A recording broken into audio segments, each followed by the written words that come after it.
Okay, welcome everyone to our April meeting. Um, why don't we go ahead and take roll call? All right, in alphabetical order to make it go fast. Adam, I am here. Ryan, Here. Christine, Here. Elizabeth, Here. Emily, Here. Justin. Present. I am here, and Ted. I am here. Got it. We are all here. Great. Thanks everyone. And thanks for everyone who was able to attend the candidates forum. And thank you for all the good questions. I'll go ahead and read the mission statement. It is the mission of Montessori Peaks Academy to achieve high standards of individual excellence by guiding the whole student through an exceptional learning experience based on the educational philosophy of Maria Montessori. Did anyone have any community comments or get any from the community? Oh shoot, I did. I'm sorry, and I should have had that ready. It was Oh, that's okay, Adam. No worries. yes, I had one parent when I reached out to encourage people to apply for the board. This person, they said, I've read all the communications about the potential new playground and would like to share some thoughts for the board to consider. The amount of money the playground requires seems very high, and it would take a few years to achieve the target. Instead, the school should focus on employing the north building, since it's a fixed asset, as a potential money generator that could subsidize future projects such as the playground. In this case, MPA could use the funds from the donations collected to expand our programs and curriculum to attract more students and rent the facility to summer camps, etc. There are Montessori schools in Colorado that go all the way to 12th grade, and it would be wonderful if we could evaluate whether that would be a feasible option for MPA.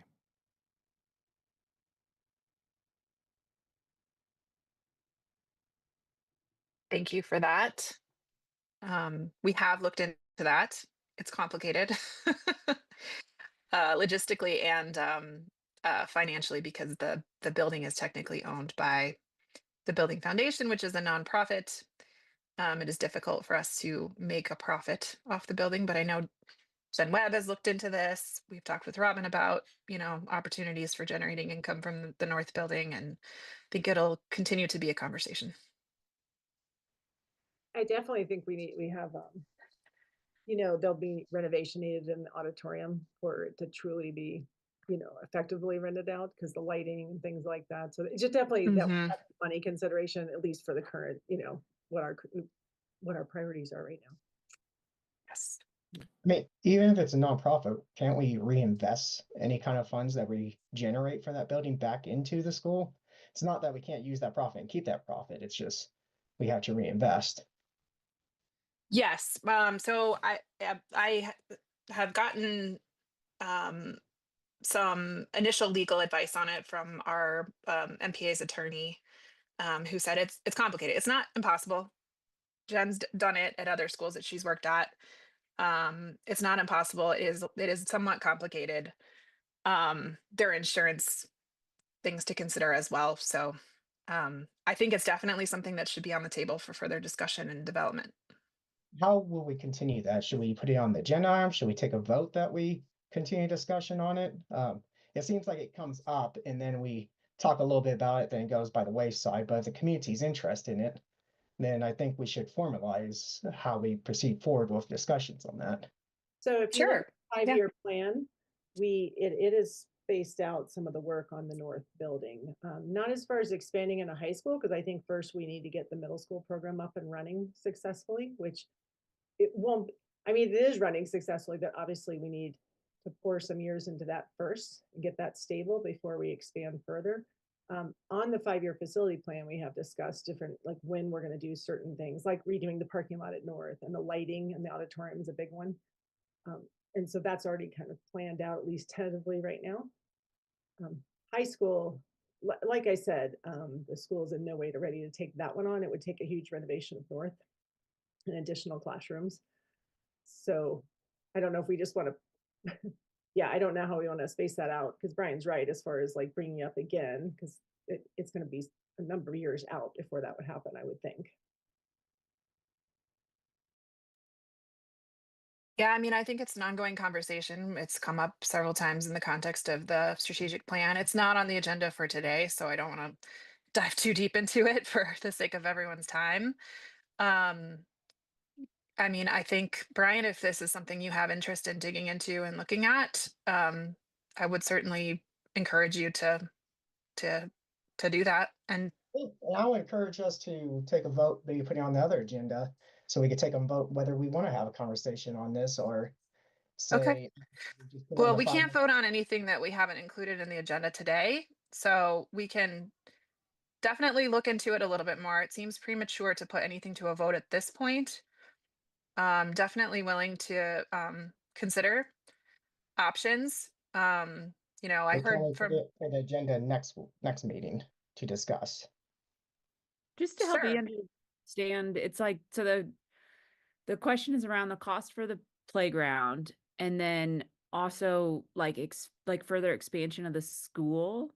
Did I catch that right? Or Well, the community comment Yeah. was, it brought up both those points. Actually, it Okay. brought up 3 points. It said, we should probably, the community member thought that we shouldn't discuss the investing in the playground very much more. We should think more about utilizing Yep. the north building, and then also yeah. Okay. a high school. So Maybe when I am thinking about that, because I think you're right, Brian, we do want to make sure that we discuss it. And they're all like such big things, and I, even with the budget, I was thinking about the budget earlier today. oh, Term work. Christine, you broke up again when you're talking. I know. Adam is helping me tomorrow. Quantum fiber is coming. It's Gonna so get bad. faster internet. I know, it's so bad. Okay, so, well, to me, I wonder if, like, whenever I don't know when our next strategic meeting is, so maybe that's too far out, but it does fit in this bigger picture of like the strategic planning of, how do we handle the budget a few years from now when the loan renews? How do we handle, like, potential for more growth, like, more classroom space or whatnot? I'm unclear about the playground and how that's handled, but to me, it does seem like the kind of to fall into that strategic plan. Is there a meeting like that coming up that would work well in? Well, There's we no- have a 5-year strategic plan that we voted on last year that's in Mhm. place right now. And currently, we've got facilities like renovation of North or continuing doing some of that work, but high school is not on that 5-year plan right now, with good reason. Yeah. Yeah, with good reason. Yeah. And I think Well, and two, I think one of the things you have to consider in evaluating this type of um, uh, proposal is the cost of doing that as well. Like one of the things, I think we were approached by a church that wanted to use the north building, but we'd have to have a staff member there Sunday mornings to open up the building and close up the building, and there were just logistical challenges that went along with that. Then you have to hire cleaners to come Yeah. in and clean the space, and make sure nothing walks off. And so there's just a lot of things to consider. And so I do think it's a valuable conversation to continue having. I don't know that we're ready for a blown proposal on that. That's it. I agree with you. I think we just need a vote to stop the conversation or say we're going to look into this, because I think everything you said is valid on there, like the cost, the resource allocations to do that, but it keeps coming up. So I think like we could have agenda items to say, is this something we want to look in and vote on that, and maybe set up a committee if that's necessary, or say vote no if people says no, it's just not worth our time right now, we got bigger fish to fry. Then we end the conversation there. It's like, okay, we'll relook at it in the next 5 years or 5 years down the road. It just keeps coming up, and I think we need to formalize a decision point on it. I think we have that. Sorry, I'll jump in and say, I think we need to refer people to the published materials on the website. We have a published 5-year plan. We have a published charter renewal. We have published board minutes. We have published material on, the monthly financial meetings and all that. So there's a lot of information out there. So definitely can be part of an ongoing conversation, but there is a lot of ongoing conversation about school financial stability, all these things, and middle school's just getting launched. It's still the very early phases. So I would refer people to material that's already out there and to participate in these meetings and learn more about where we're at and where we're going, and then how some of these new ideas could weave their way into the path. So And then Yeah. can we just say we don't really need a vote? We could just say, so we're adhering to this 5-year plan that just started, but then when we get to that end of that 5-year plan, we'll renew that conversation. Do we even need to vote on that, or can we just say that's when that'll be tabled? I like that. I'm Yeah. fine with that. If everybody's fine with that, why can't we just, I guess it seems like we're having a vote if we're all saying we're fine with it in a way, but. Well, and actually, not we official can't vote. My understanding Yeah. is we can't vote because it's not on the agenda. But I mean, in years past, in the summer, we've held sessions where we discussed sort of these kinds of things. And I mean, honestly, it's kind of a perfect circle here. My first meeting, I brought this up. I thought it was a great idea then. I think it's a great idea now to explore the idea of ways to utilize that building. And it's the end of my term. And so I think I encourage you all to, I think it's a great idea. And if you can get to Adam started this firecracker, right? You're the one that. I like the idea. And I know that at the time they also said it was challenging. That legally that it was going to be difficult to make it happen. But I think that shouldn't let us get in the way. I wish that I'd made more progress on that while I was on the board. Yeah. I think, we've just come through everything that we did in the North Building. And so, it was going to be a challenge to get that aspect of it figured out. But yeah, I agree. I think it involves a lot of thinking, and probably involves in the conversation probably belongs in the conversation about the strategic plan, which will be likely this summer, additional discussion about that. Okay, I will move us forward. Thank you. Did we have any board member comments? I think Rebecca had something she wanted to raise. All right, so kind of like Adam, my term is almost up and I have a pet peeve that I want to bring up to you guys. I've brought it up a few other times, but we've always had so much going on with the North Campus and all of the engineering stuff that's happening, and with finding new principals. There's never been a great time for us to sit down in a lull and discuss this, but I would really like us to consider revising the volunteer parent or the family volunteer hours. And here's why. Right now, we're asking every family at MPA to do 50 hours per school year. So what that breaks down to, we have 301 families currently enrolled at MPA. That is, if every family is doing 50 hours, that's 15,050 hours over 36 weeks. It ends up being 418 volunteer hours a week. Even if we went down to that requirement, where it's 25 hours per family, which is what it currently is for single guardian families, it's still 7,500 hours. When we break that down, the amount of hours that we're putting out there that we want engagement on is equivalent to between, if it's the 25 hours, it's 5 full-time positions at 40 hours a week. If we're doing the 50 hours, it's 10 and a half full-time positions. So if we realistically had enough volunteer work for 5 to 10 more employees, we would have a staffing issue. That's that's just kind of the short of it. This is really, it's unattainable. The amount of hours that we're listing out where we need volunteers doesn't match the amount of hours that we're asking families to do. It's not trackable. It is not enforceable. The handbook right now tells you that you need to go to the PTA website and go to a link. There's no link on the website when it was updated. There's nowhere to find any sort of tracking thing. And there's no clear chain of command or responsibility. This requirement comes from the handbook, which is from the school, but then the handbook is directing families to the PTA and making it their responsibility, which doesn't feel very fair to the PTA that we're like, you guys got to do this and keep track of all of these hours, right? So what I'm asking you guys to think about is maybe we just remove it completely from the handbook. Because we can't track or enforce, we're basically operating as if there is no requirement right now. Families are volunteering as they are able to do so. Removing it just really means that we take out an unrealistic requirement. One of the cons for that is that we do need that data for future charter renewals, because we do want to show that we have an engaged community, which brings up, I had 2 proposals that maybe we want to consider. The first one is that we reduce the hours to 24 hours, and we let that be half at MPA and half in the community. So families that are already really involved in other things can do their community service and have that count towards their MPA hours. The other thing is we could encourage families that are doing that to wear their MPA spirit gear or to set up trash pickup days to really encourage a positive reputation and presence of MPA in the local community, especially at the parks. Clement Park and Lily Gulch would be great for trash pickup days. And then the other one I think we could consider is just 12 hours a family per school year.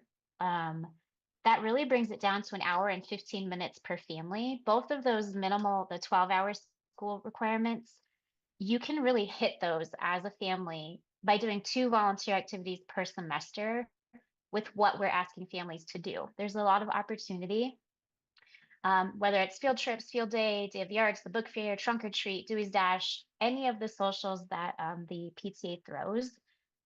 If you did 1 or 2 of those a semester, you're really going to hit those hours as a family. Either way, no matter what we're doing, if we're going to keep that volunteer requirement, we do need to have a clear chain of command for who is responsible for those hours. This is not coming from the PTA. Again, it's coming from the school. So we need to figure out who is going to be responsible for tracking it. Because if we are requiring it, we really should have an actual tracking system that works and that people use, which also means that we need some sort of incentive for people tracking those hours. So just a bunch of stuff for us to think about as a board. Do we want to just completely scrap it? Families are volunteering as they're able already. Or do we reduce it and make it really more achievable with maybe 12 hours a school year instead of 50? So that's my giant proposal for this. As quickly as possible. I think you're completely right, Rebecca. And I'm going to make it, personally, I think we should make it a lot simpler than even we're saying. I just looked at my old school, which is very similar to charter schools handbook, and they've completely removed that requirement. That used to be very much a hardcore requirement too. This is a very dated policy. Back when schools could actually enforce that. Not only can we not enforce that, we in no school right now have the community based on what's going out there on in the world and everything. We got people that do volunteer a lot of hours, but then we have plenty that can't, or are not able to. Our family survey already asked people, that's why we did that, the approximate hours they volunteer. That's a good enough number. That charter renewal, they barely looked at that. So I think we could just, personally, I think we could remove this. Even with 12, I don't know who's going to track it because the office surely doesn't have time, and nor can I call people and say, get in here and volunteer. Like there's just no way that I'm doing that. People are doing, what we hope is we encourage them to volunteer, but I don't think that needs to be a policy. And, and people will do what they can. Yeah. And I think it's just one of those things, like if we cut the fat out of there, because 50 hours just feels so unrealistic that I'm just, at least for me, I'm like, well, I can't do 50, probably not going to do any. But if there's no requirement, I can do 2, right? Like, I just don't feel like it's a valuable thing to keep in our handbook or to kind of hold over as the standard for our families when we can't track it, we can't enforce it, there's no responsibility for it. So let's just get rid of it. And I honestly think that policy was probably in place, like when I knew it was working, at least where I was before, this was a long time ago, there were usually families were more together. That's just how it was. And there was sometimes a single income and one person was staying at home. It was just a very different scenario. We don't have that scenario at all anymore. Not just us, anywhere. So yeah, it's a dated policy. I think there's facets. I mean, at the end of the day, I think we are a community, and I think this community is made up, by its members. I'm disappointed I think there's the same people who volunteer for lots of stuff. I get my 50 hours. My wife probably gets 25. She's in the classroom once a week for an hour helping read. And neither of us have very much free time to give, honestly. And we find ways to do it because it's important to us. And I wish more families would do that. I think, we're asking for 50 hours and people aren't giving it. And I think getting rid of it it's not going to incentivize them to give more. I do think that it's unreasonable. Like we're not tracking it. And I think I think we should just be realistic about that. Like we're not, that it's an honor system. As all good communities are. And I think we should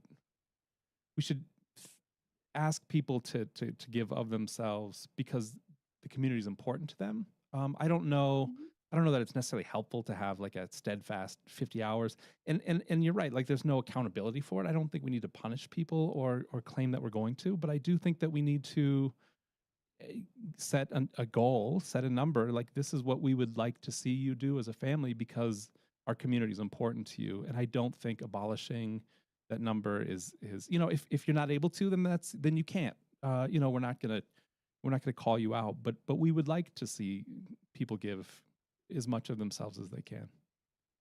Which is where the 12 came from. But I don't think 12 is an very hour. much. I don't think 12. I mean, I don't- 12 you could do in a week, really, a couple weeks. I don't think I Personally, have 50 hours for every single person in the building. You know what I mean? Like, I'm pretty sure I would have to like figure that out and I haven't, but It Well, seems so, like the when I did, people. Oh, sorry. Go ahead.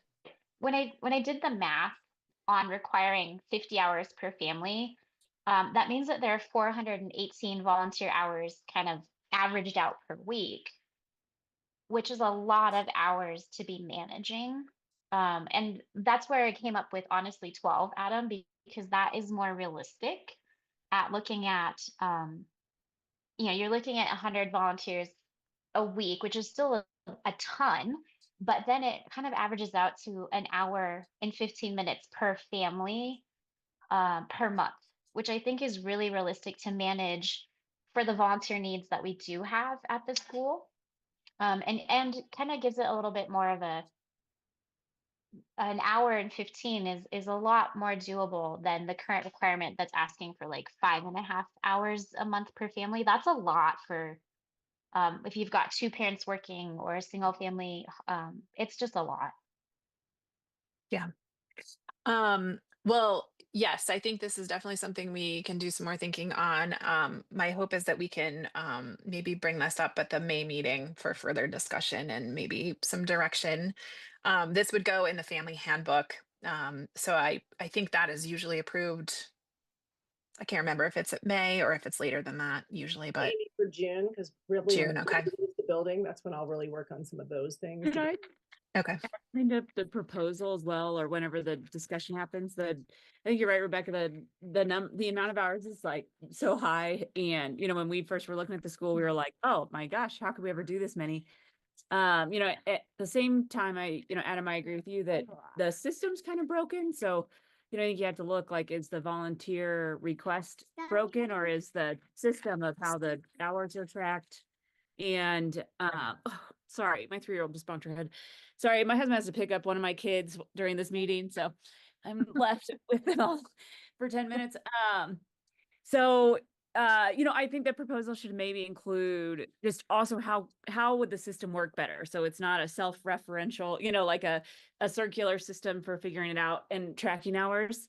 So I think maybe you go at it both ways, reduce the hours and also just tidy up the admin side.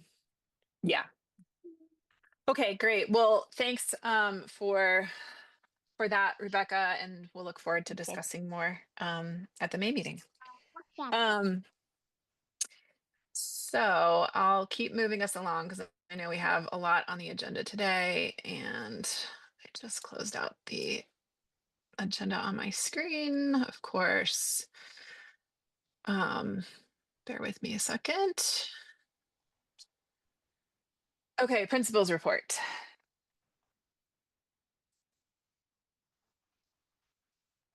All right. Okay, I will try to make mine brief because I know we do have some big topics. So we went ahead, there's some of the charters are questioning some of the charges this year, just to make sure we know exactly what the district's doing. However, with And so some of them are holding off signing on the purchase services, but really Jen and I decided with the purchase services agreement, nothing about that discussion is going to impact what we're purchasing for next year. So that has been signed and delivered. So Emily signs off on that as well. With the latest news from state and federal budgeting, what we're thinking now is PPR is going to be 1 to 2% higher than we originally thought. You'll see in our budget, we're trying to be very conservative and just keep it stable for now, because you never know what's going to happen right now. The exciting thing is homeschool funding is staying at 0.5. That was a big deal when we were waiting on that. We were hearing it's going to go to 0.25. That never made it to the agenda in the state legislature. So very exciting. If you recall, we had that situation with the chief of schools, the unfortunate passing and all the things that went with that. They have just hired a new chief of schools, Drew Coleman. I haven't met him yet, but he is coming to us from Denver Public Schools, and he has years in education. So I think the district's pretty happy about that. School, as far as how it affects us, I mean, obviously he's one of the cabinet members, but that's not somebody that would come to our school all the time, or, you know what I mean? They have, they oversee the district, and that does impact us, but not directly to charter schools in a lot of respects. School updates, staffing. So obviously we're sad to see Veronica go. I know she's sad as well, but excited to see her grandkids. But we have hired Lisa Mitchell. She comes to us from Douglas County Schools, and she'll be starting with us really, I think it's in July. We'll have her start onboarding with Veronica, and we'll be keeping Veronica on for a little bit to onboard her. And we expect she'll come up to speed pretty quickly. For the upper L lead teaching position, if you recall, Miss ECAT was, she's going to Bali. So we had an internal person we were looking at, but it just didn't work out. It's not the best fit. So right now we've got another lead from the Montessori instructional coach we hired. So we're checking that out, and we've got him posted. So we'll find somebody good. And then assistants, just right now we're kind of doing a little bit of shuffling, because sometimes when you have a new assistants, maybe the fit what might be better with a different lead teacher. So we're doing a little bit of movement there, just kind of working with our lead teachers and assistants to make sure we're supporting everybody and getting everybody into the position that's really going to help students the most. And then once we approve the budget and any raises, that's when Jen will start working on the contracts, and we'll get that out to staff. With facility, the marquees are running, yay. And that's the big thing, at least for now. I think they look pretty nice, much more professional and much more modern. So that's exciting. And yeah, thank you, Adam, for all your help with that. And you guys did all the work. I just nagged you. The main building, our big thing right now is outdoor committee. The 20 new trees are coming. And in fact, some of them are supposedly going to be planted Friday. It's probably going to move to Monday because of the lovely Colorado weather. So they're only planning like a smaller number that the primary students will be helping with. I guess it's going to be on Monday, but our kids are CMAS testing right now, so the elementary, so they won't be a part of that. But they're, in the newsletter, we've been advertising the tree planting day, which, okay, I'm off the top of my head, I think it's the 27th. It's a Sunday, actually. That's going to be, we're trying to make it a community event. Right now, we don't have a lot of volunteers signed up, so we'll see what happens with that. But if you can make it out to that, it's only going to be about 3 hours. And, Steven Splittick has been helping, and Rebecca's husband as well have done so much work with that. And we're hoping to also do a little education with it and bring in some of the master gardeners. So I'll be there. So hopefully people will sign up, and I'll do a big push in my letter this week for that volunteer opportunity. Technology, we're still waiting on that. It's really going to be installed more towards the summer, because we didn't want to disrupt CMAS and those things, but we will be excited to get new internet. Safety, all the drills are up to date, so we're just kind of finishing out the year. Assessment, so CMAS testing, we finished up our first week. This is our second week. The first week was English language arts, and we began math.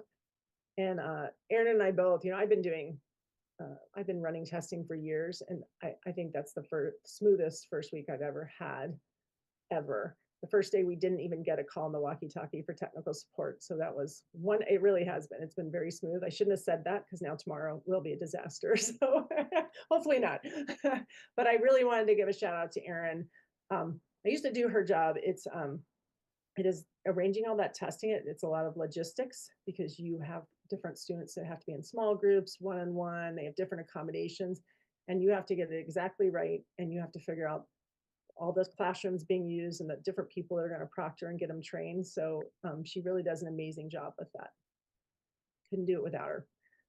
Enrollment is remaining stable. So since I gave you the original principal report, we had like this week, 2 elementary students, one switched to a like homeschool, not even an MPA, just a homeschool. And then one is switching to another school. But so we lost 2 of our full-time elementary, but our homeschool went from 34 all the way up to 41 now.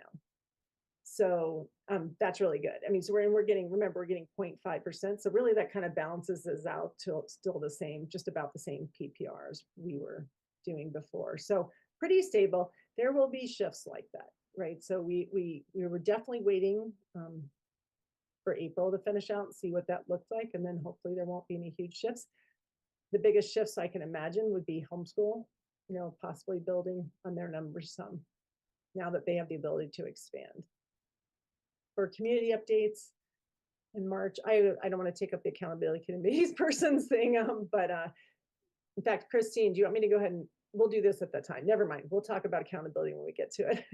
And I was on vacation during the last meeting, so you'll have the better update anyway. Okay. So I could just, well, I'll wait till the accountability committee and just talk about this. So I don't, but yeah, that 427, the more people that can come out to that, the better. You know, there's a lot of people have put in a lot of work to, you know, get us the discounted trees and get the mulch, especially John and Stephen, just really, and Lucinda, an amazing job. It takes a lot of work, and you know, it really it does to a lot of work on Aaron Dickens, the facility manager. So a big shout out to all the people helping with that. On April 25th, we have a staff in service, so no students. And we are bringing in Dakota Approach, our Montessori instructional coach that we had hired this year, to finish out our work for the year with the writing, so we don't just leave it hanging because we have a deliverable we were trying to get by the end of the year. 6th grade trip on the 28th. I can't believe we're already almost there. And I think this year I'm going to try to go down for a day. We'll see. We'll see if I can do it. And then in May, we've got Night of the Arts, Field Day, and all the end of the year activities. So it's coming fast. So I hope you're ready. So any questions about the principal report?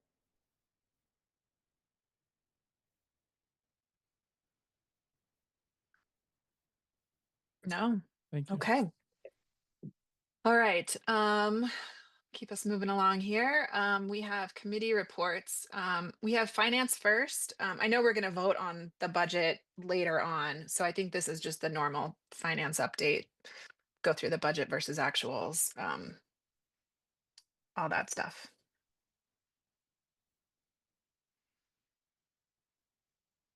Yep. When do you want to go over? I mean, there's going to need to be some discussion, not just a vote over the next year's budget. Yeah, and I think what we'll need to do is probably have a discussion and vote on the staff salary increases separately from the approval of the actual budget. Okay. So we could also, I mean, I know that's coming later. So yeah, I think if we could hold that off until later, that would be good. Okay. Are you guys seeing this? Yes. Look at me. One more meeting to go and I finally figured it out. Okay, so I'm not concerned with anything here really. I did receive an email from the district. I need to have this year's so 24-25, what we're looking at right now is budget approved by my board by like June 15th. So I'll try and get it done sooner, but it just, you know, school closes, but I'm still paying bills. And so it takes a little bit for all that to shuffle in. But like we did last year, we'll have to have another quick meeting online just to go over this and approve it. So, Yep. and that's just to move things around. I'm not seeing anything projected really odd. So I always look at these numbers here. Is my pointer showing on your screen? Yes. Okay. So we're at 75% of the budget. This is for, wait, that's February. Do I have the wrong one opened? I think maybe I just didn't update that because these are my numbers. So 76% revenues, 74% of payroll. That's beautiful. Down here, we're high. These are our purchase services. So a lot of front loaded things. Did anything strike anybody that we need to like right here, this 254 that we're over in contracted services, I'll move money from someplace that has more left in it to offset this. But overall, 83 is not too bad, especially since we're slowing down in spending at this time of year. Total materials and supplies, 90%, again, absolutely front loaded. And we have to remember that this contingency line item is in here, but not really spent. So it's at 76% if I add back that 75K. So again, right on target. And here is our, we're trying to get to 1.2 by adding in the 75K. I'm at 1.19, and this has to do with my transfer. So every quarter, my transfers come in from the district, but it might not hit my report at the time. So that's why that's a little low right now, but we're still trending for 1.3. Jen, So what- assuming, sorry, go ahead, Christine.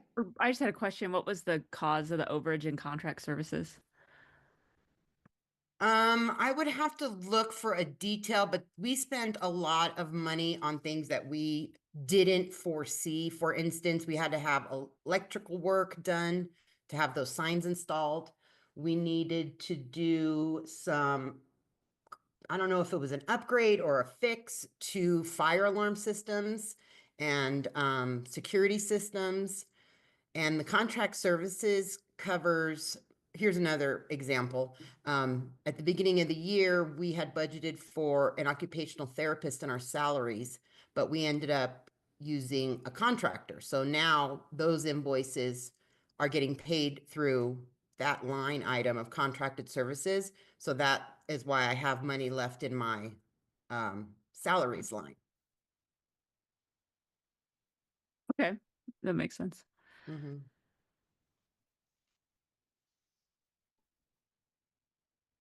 Kristen, you had something?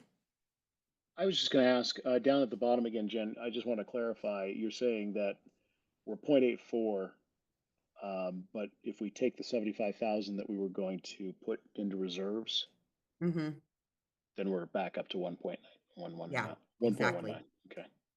Mm-hmm. And then also and here, is that we're just kind of budgeting to the put, contingency plan if things don't flush out by the end of the fiscal year? I'm sorry, repeat the first part.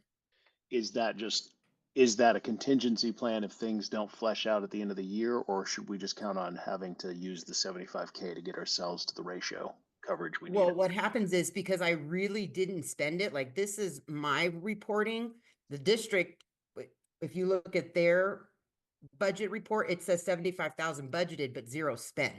So I'm just putting it in that we spent it so we can have a realistic look at what we're doing. Right. So at the end of the year, if we haven't spent it, it will automatically go into our reserves Okay. and add it to this amount. But if we needed to get to our 1.2 ratio, we'll take it out of the budget. We won't spend it. Yeah. Or reserve it. Yeah. Okay. Yeah. Right now, we don't have any plans to spend it, but if another RTU goes, that's what we're using. Well, We'll put that in a the way, reserve. we did. Am I tracking this right? Because if we're under budget or stay right where you are, and would you go back down, Jen? Sorry, the revenue less expenses, we're over budget by 33,000 without that 75K. Am I reading that right? Without that 75K. So with the 75K, it's 42 positive. So we've spent 34,000 of the 75K. Would that be fair to say? No, because we haven't spent it. It's like I said, my revenue, my PPR doesn't come in on time. And so I just have revenues that haven't reached yet. Okay. Okay. Thank you. That makes sense. Thank you. I mean, if you can remember, it happened also in January because I Yeah. think Yeah, like that's what I needed. I Thank ran you. the report 12/31 and then the PPR came January 2nd. Yeah, it was and a whole that quarter. PPR will cover that overage and then some. Yep. Okay, thanks. That's really helpful. Mm-hmm. Okay, any other questions for Jen?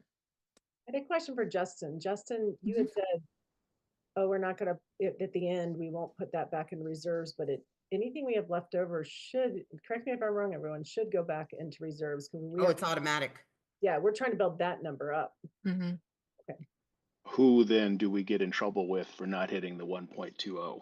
That helps us hit the one, like, That's the one of the covenants of our loan. Right. so So it would help us to put that into reserve because it shows that our coverage ratio is lower than what it needs to be. If we do actually spend it, even though the expense is putting it into reserve, we end the year at, let's say, 0.84 if today was the last day. So we would not put it into reserve and keep it in cash or our current accounts to stay above the 1.20. That's what I'm trying to get clarity on. I don't understand how Yeah. So adding it back. basically, if today was the close of business, fiscal year ends, I didn't really spend that 75K. So we're at 1.19. but Jen, we can put it into reserves and that still helps with that ratio, because that's what we were looking at, right? Like that, Yeah, that's what Justin's saying we have to keep it in cash, right, Justin? Like versus I don't know. I'm just trying to get clarity on that. Like, how do they, yes, I get it. We're paying ourselves, right? But does that mean if we pay ourselves, it's 0.84? Or if we keep it liquid, I guess, or we don't put it into a reserve account? I'm not sure how the accounts are set up. basically that 75,000 is earmarked as a contingency for something the board would vote on to spend it Right. on. Right. If I don't spend it, which we haven't, it goes back to our bottom line, which is revenue less expenses. Okay. But we can still move it into the reserve account. It will But it still goes- automatically go there. Okay, so it's going there and it'll still help with our coverage ratio. That's what we're getting Correct. at, right? Okay. That doesn't make sense to me, but It's maybe we school could spend more accounting. It's time. not normal Yeah. accounting. Well, and we should probably, Jen, get back on having the weekly meeting before. I 'cause know. I'm caught off guard on a lot of this and I don't feel good calling myself the treasurer when I don't have clarity on this. So, Okay. That's all I have for this. I can show you one more thing. Are you guys seeing that? The PNC. Yes.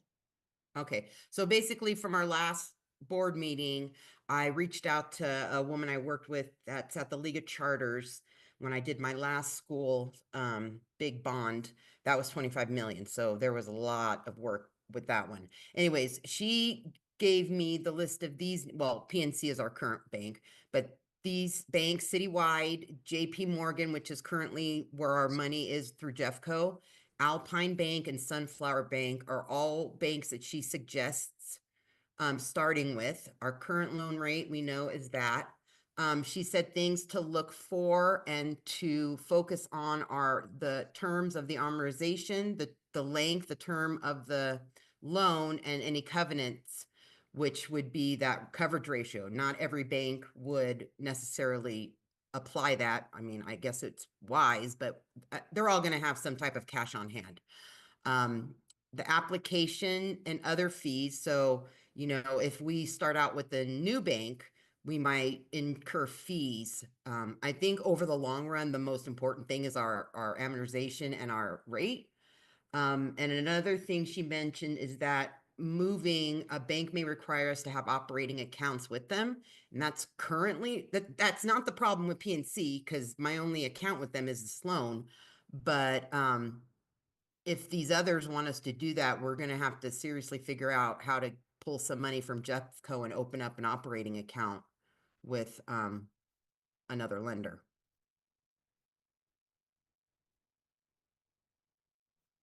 So that's the preliminary. Does anybody know of these banks or worked with these banks? Know a president of any of these banks?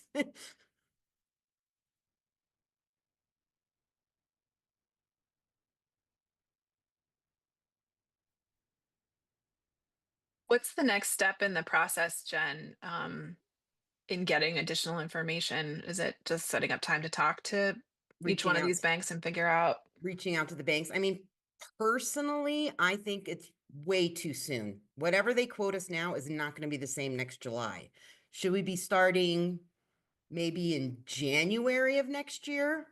Yeah, that's the reality. You know, by the time you get appointments with everybody, we're closer and closer. But I mean, our situation will change in 6 months and the bank's, you know, rates will change in 6 months. So I'd like to Yeah. go in with like our best foot showing. So let's get our revenue, you know, our reserves in from this year's, and then maybe our PPR, you know, we're budgeted for even better or higher. So Hmm. if you guys are okay with that, that's what I'd like to do. So give it, a little bit of time Mm-hmm. before we start reaching out. Yeah. Okay.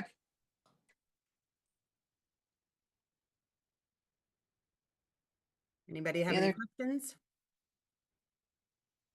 My only thought with the loan, which is what came up in the strategic meeting, is just I think you're right, Jen, that probably waiting to make sense. I just have it in the back of my brain for the budget of, that annual interest rate potentially doubling, in 2 years, and then us having a plan for how we would be able to pay for that. Starting that plan with the budget now is what is in my head around the loan.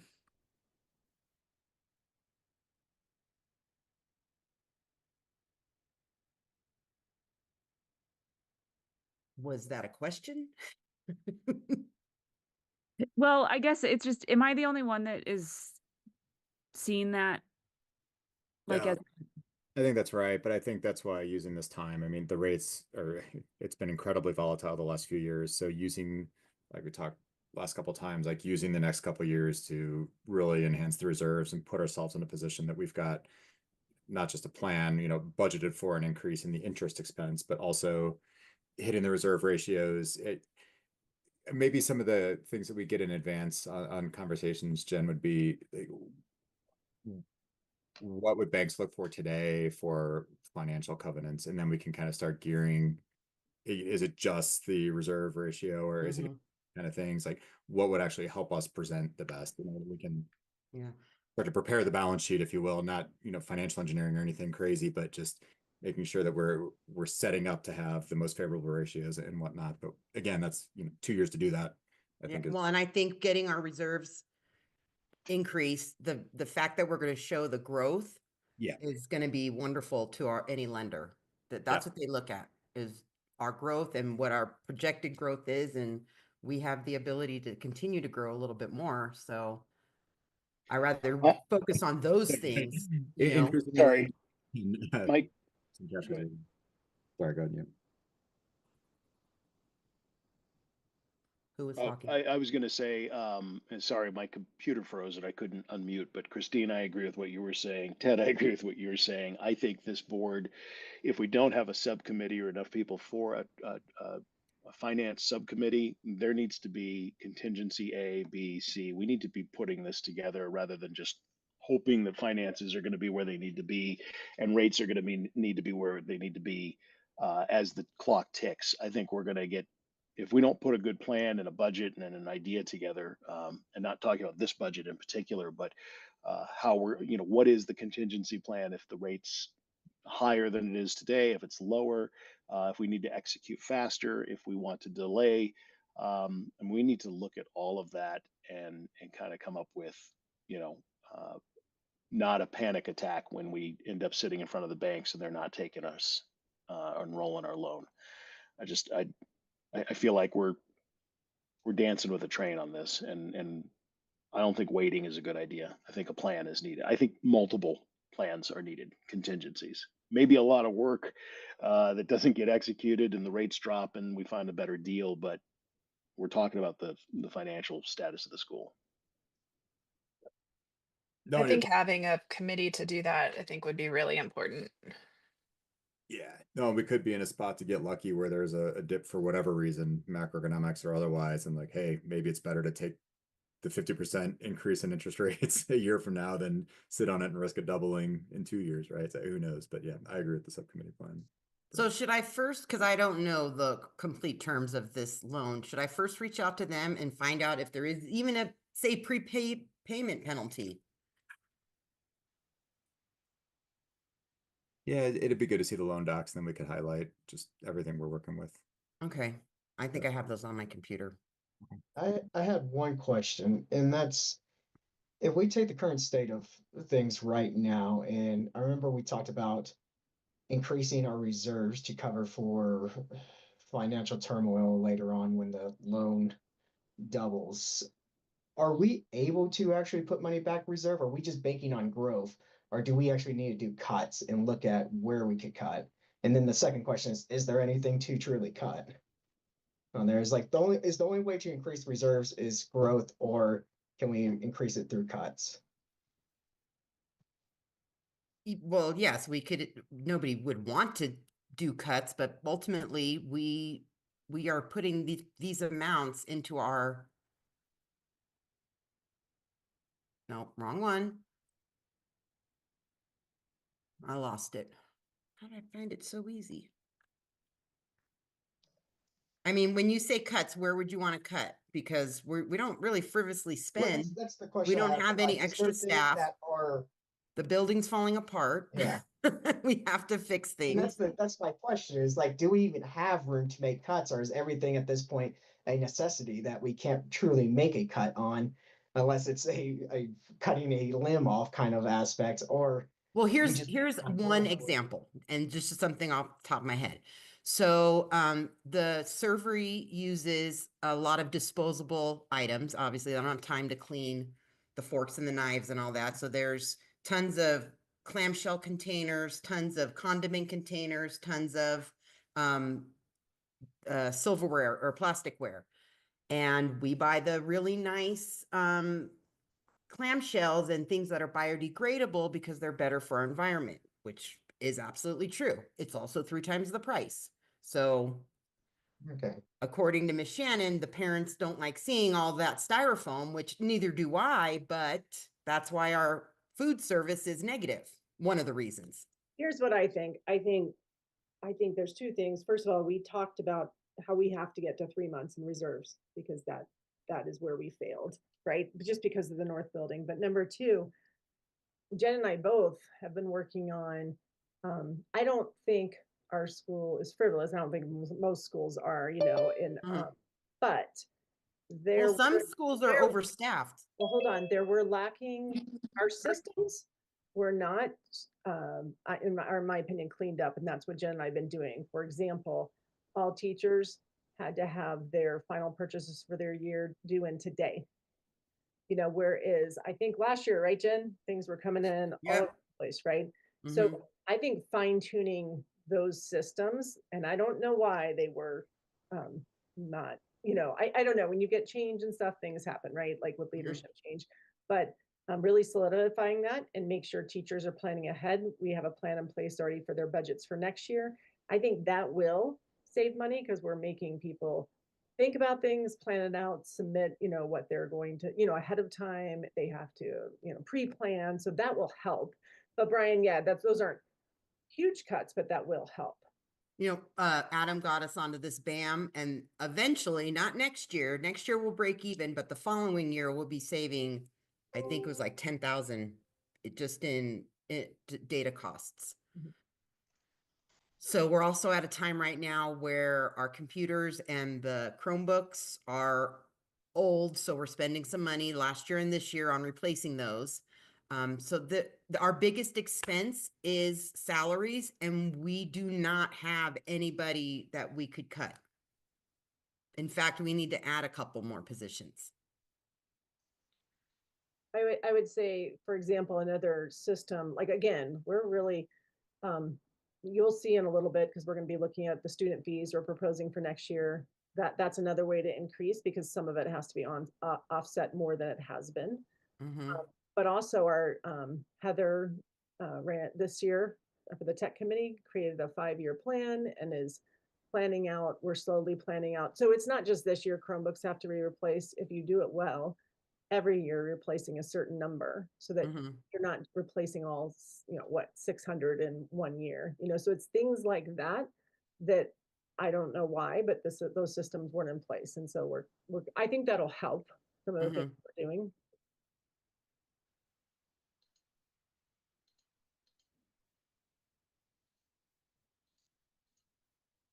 Okay. That's the other reason we have to be careful with the auditorium and renovations and that kind of thing. We don't have the money right now to talk about renovating things. Like we need to, finish this landscaping on the north building, but just we need to be able to be calm for a while and just be conservative and, get things defined and get those reserves back up. That's what I think our priority is right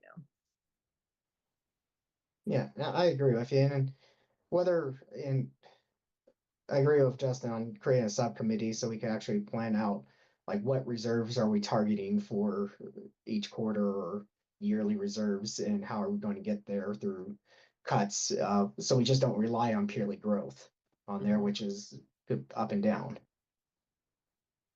Well, and I agree. And it's also, we're not a corporation. We don't want to keep growing. You will have a very different school, right? Like, it's intentional growth if that's what you're planning on. But in a school, you're not necessarily going to do what, like, a corporation does, right?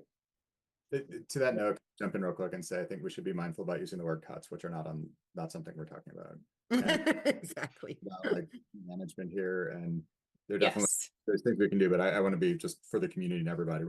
Cuts are not, that's not On the something. table. Nope. And so Agreed. Brian, I just want to show you, this is what we're targeting. This 99 is what we're targeting to put back into reserves, which if we don't spend the 75, that's going to be 174,000 Okay, this that year. looks good.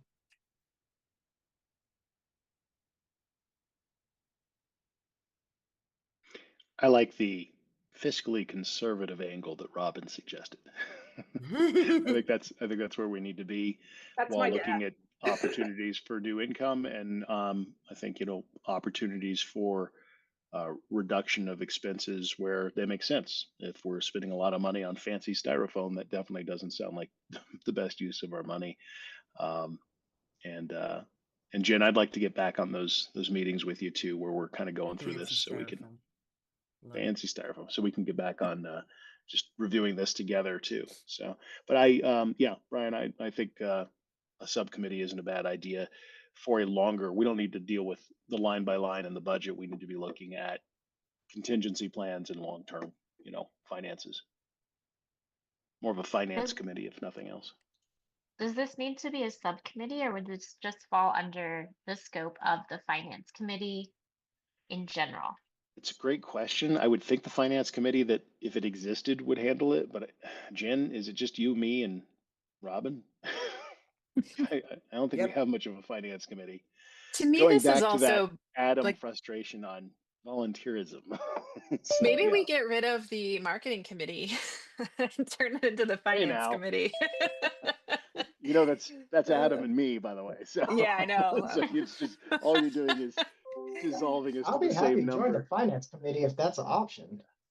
On there, I think it'd be nice to at least have like Two Jen and members. I, and then two more people, like Justin and one other person. I think even just having 4 like that, I think would help, right? Because it's a lot, and considering there's a lot of other things we're doing, you know what I mean? And Robin, so, yeah. for the newsletter, and Rebecca, when we're breaking down what we want to hit on, this is a great call to the school. Anybody who specializes in finances, oh yeah, banking, um, finances,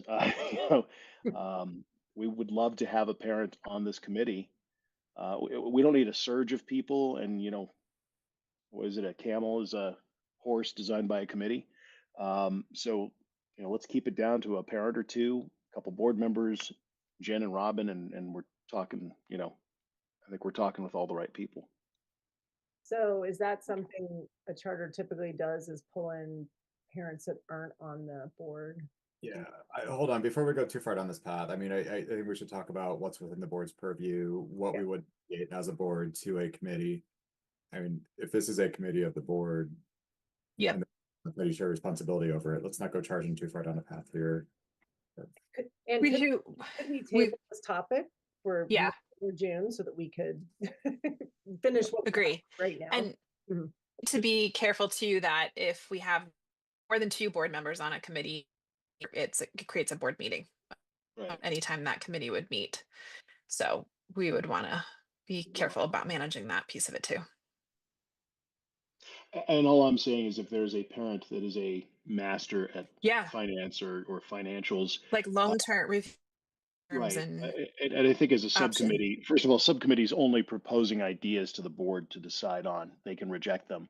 And secondly, the subcommittee can reject applicants until they, because when Jen says, I'll send you the loan paperwork, I don't even know what the paperwork for my own home says. It's like I've never sat down and read all 4,000 pages. So I think we have to be cautious about, it's great if we just, funnel this paperwork around, but we need somebody who understands and knows where in those documents to be looking for the pitfalls and the areas we may not interpret, because I'm not a banker. I would love to stay close to this. I work daily with, so let's. Ted, you can have my seat. Yeah, no, let's have this conversation. We talk about office or election all the time. I Yeah. would love to stay close to this one. Sure. All right. Thanks for the good discussion. All right, we're going to blow through the rest of the committee reports. Marketing. Nothing Anything? to report. No We got a new report. See? I'm trying to save you money by We're not talking about spending it on cuts. Let's anything. cut the marketing committee. Not costing you a dime. Yeah. SAC. Okay, so I'll Jen, you're review still screen some. sharing if you want to hit stop. There you go. Thank So you. for SAC, we just did just a progress update on the unit UIP. So really just about our school goals and what we've been doing to continue on that path. We did talk a little bit about comparing our data to other schools. Aaron and I gave this a lot of thought, and that's not something schools, somebody had brought it up at accountability last time. We did provide some areas they could go to do their own research, but never been at a school that sat there and did that. And we think it kind of creates a culture that we may not want. So that's how we addressed that. And then we did some CMAS updates and then talked a little further about our family survey.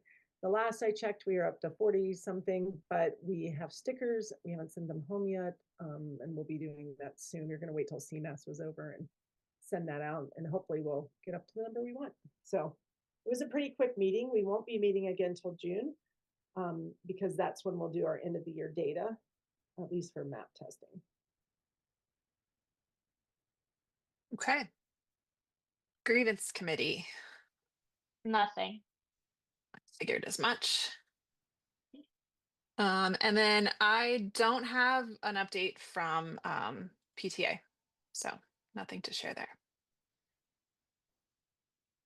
Okay, the next item is a potential conflict of interest that I wanted to discuss with the board.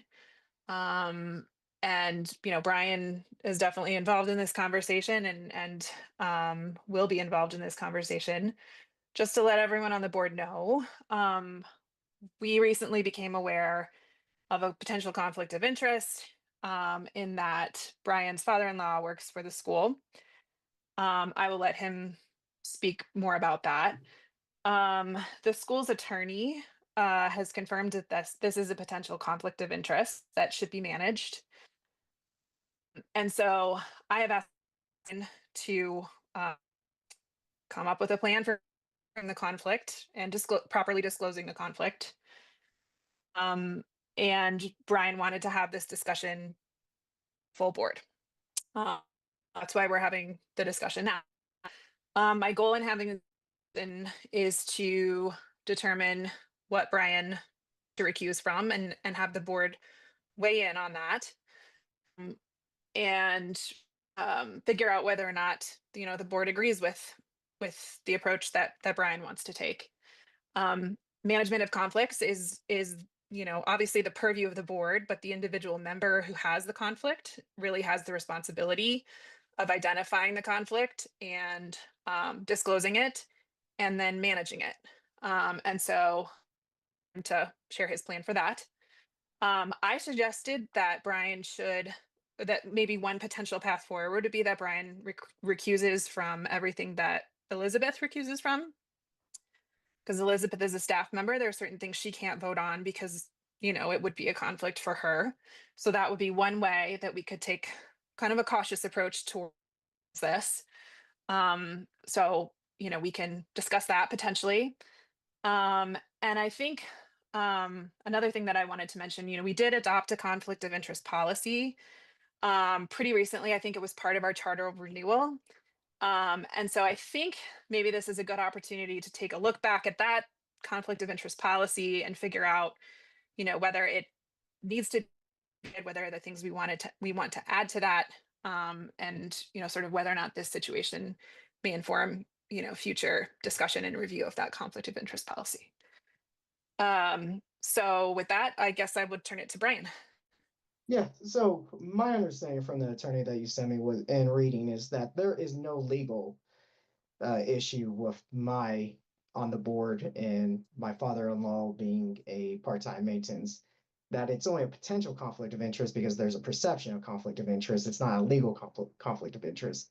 So I don't see it as a conflict of interest, and that's why I wanted to bring it to the board to let them decide if there is a conflict, and if so, how would you want me to proceed on this? And that is not my, as I said, my goal is to stay as is. But if the board wishes that to be changed, then it's up to the board. Yeah, and just to be clear, there's no issue with you serving on the board. That in and of itself is not a conflict. Conflict comes up in certain situations. Like, for instance, Yeah. obviously with Miss Elizabeth serving on the board, she's able to participate on, as a board member.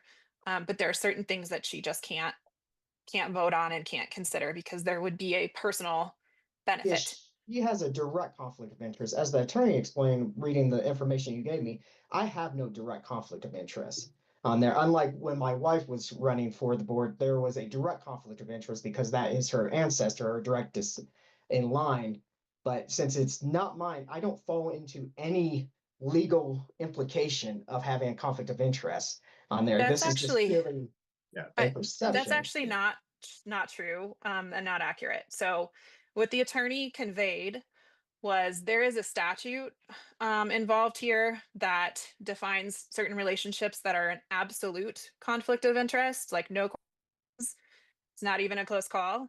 And a father would be one of those situations where if you have that relationship, you have a de facto conflict of interest. What he said was the statute does not include specifically father-in-law. And so it's more of an open question, and it might be more of a case-by-case basis. And so he did not say there's no conflict of interest, there's no legal conflict of interest. What he said was it's a close question. You need to take a look at it. You need to consider, all of the factors, and move forward accordingly. So that was the advice of the attorney. Yeah, and I think, also I was on some of those emails, and I think it seemed clear that Emily was trying to steer you, Brian, towards to speaking with him, and I think it probably would have behooved you to have done so. I think it seemed like your response was fairly combative to Emily, and I just think that I think we all want what's best for the board, and I think even a perceived conflict of interest is problematic in this case. Yeah, I'll go a step further and say I'm 99% certain that every single public company or anywhere you look, it will say actual or perceived conflict. Perceptions absolutely matter a whole lot. And that's in addition to the fact that on a discrete basis on certain votes, there will be an absolute conflict. So it will come up from time to time. So at minimum, I'm going to be strongly in favor of some level of recusal. I think that has to happen. A little bit disappointed in the tone of response. I agree. I think we got to be really, really mindful here. I think we can work around it. I think, at least for my part, I have a willingness. We can work around this, but there's going to have to be some level of recusal that we all agree to as a mitigation plan. And then, Brian, just for clarity, does your father-in-law live with you guys, or does he live separately, like in his own home? No, he lives with us. Okay, thank you.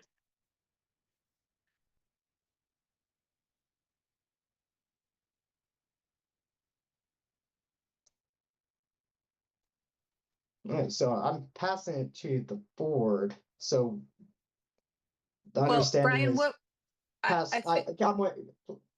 I just want to finish my thought, please. On there, my understanding is it seems like the vote would be to follow Emily's policy. I mean, sorry, not Emily's, Elizabeth's policy and recuse when she recuses, or we want to take this case by case whenever there's a vote to come up, a discussion of whether or not it does have a perception of conflict of interest for me to recuse, or is that purely my decision to make at that point that can be override by the board? I guess before I think we even start talking about what the framing of a vote would look like, I guess for my part, I'd like to hear you affirmatively state that you're on board with this mitigation plan. Yeah. If the board feels that it needs to be mitigated, I'm on board with it. Would you be willing to speak with the attorney? I feel like our attorney has our best interest in mind. I feel like he would probably be able to help with that. It seems like you were reluctant to speak with them. Yeah. What is the, other than talking to the attorney to see what questions would be asked? Is this a conflict of interest, that aspect, or do you, but it seems like he answered the question already, and it's up to the board then to kind of think myself or the board to say, yes, that is a conflict of interest. I shouldn't vote on that. That's a recusal. That doesn't seem like a question to ask purely of the attorney.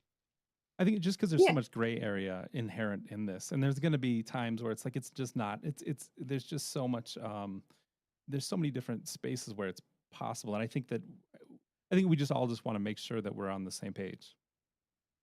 Adam, I think my preferred path forward at least would be not to have to look at every single one and spend the board's time and spend our attorney's time kind of looking at that and making a call. You know, speaking of resources, like, getting legal advice for Yeah. every scenario is not the most efficient way to do it. So that my thought was, if Brian recuses every time Elizabeth recuses, that makes it pretty easy to implement moving forward. And then we know we're being cautious, we're adopting an approach that is cautious and will protect the board from, criticism and liability potentially.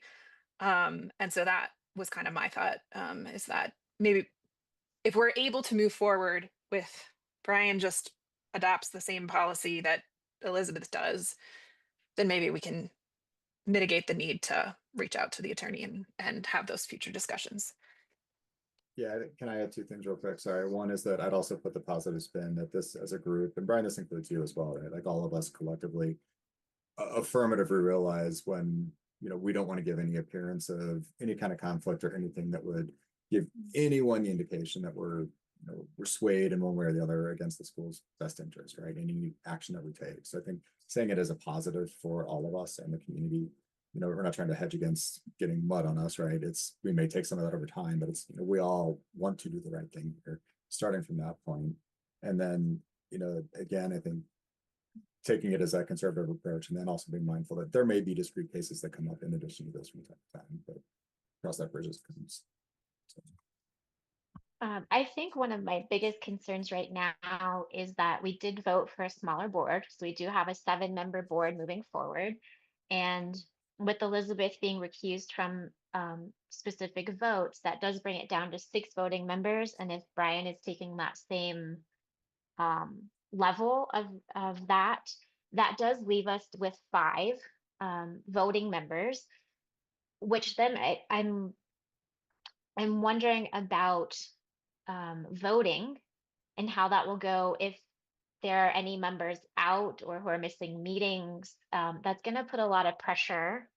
I guess just so we're all aware, that's a lot of pressure on those other 5 voting board members to make sure that they're at every single meeting so that we have enough people to be hitting a quorum and being able to vote. If we have 2 people out now, or do we have 3 out of 7 board members voting? So I just want to make sure that we consider that as well. Are there specific things that we're like, for instance, if we have a grievance with a staff member, I definitely cannot be involved in that. Now, opposite, I would say for Brian, as long as it didn't include his father-in-law, he would be allowed to be involved in that. I can't because I'm staff. I have to recuse myself. I have to. But in that instance, he should, that wouldn't affect that relationship. Or do you guys see that differently?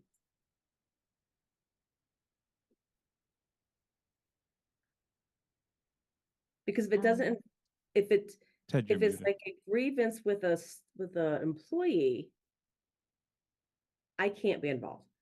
But if it's not with his father-in-law, I mean, if it included his father-in-law, he should definitely not be involved.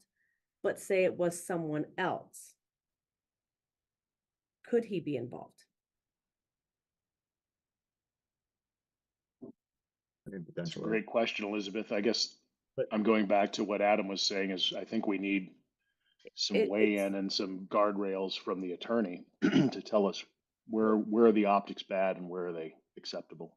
Or even Dr. Gary. I feel like Dr. Gary probably would understand. No, Robin. We need to keep this with the lawyer. Okay.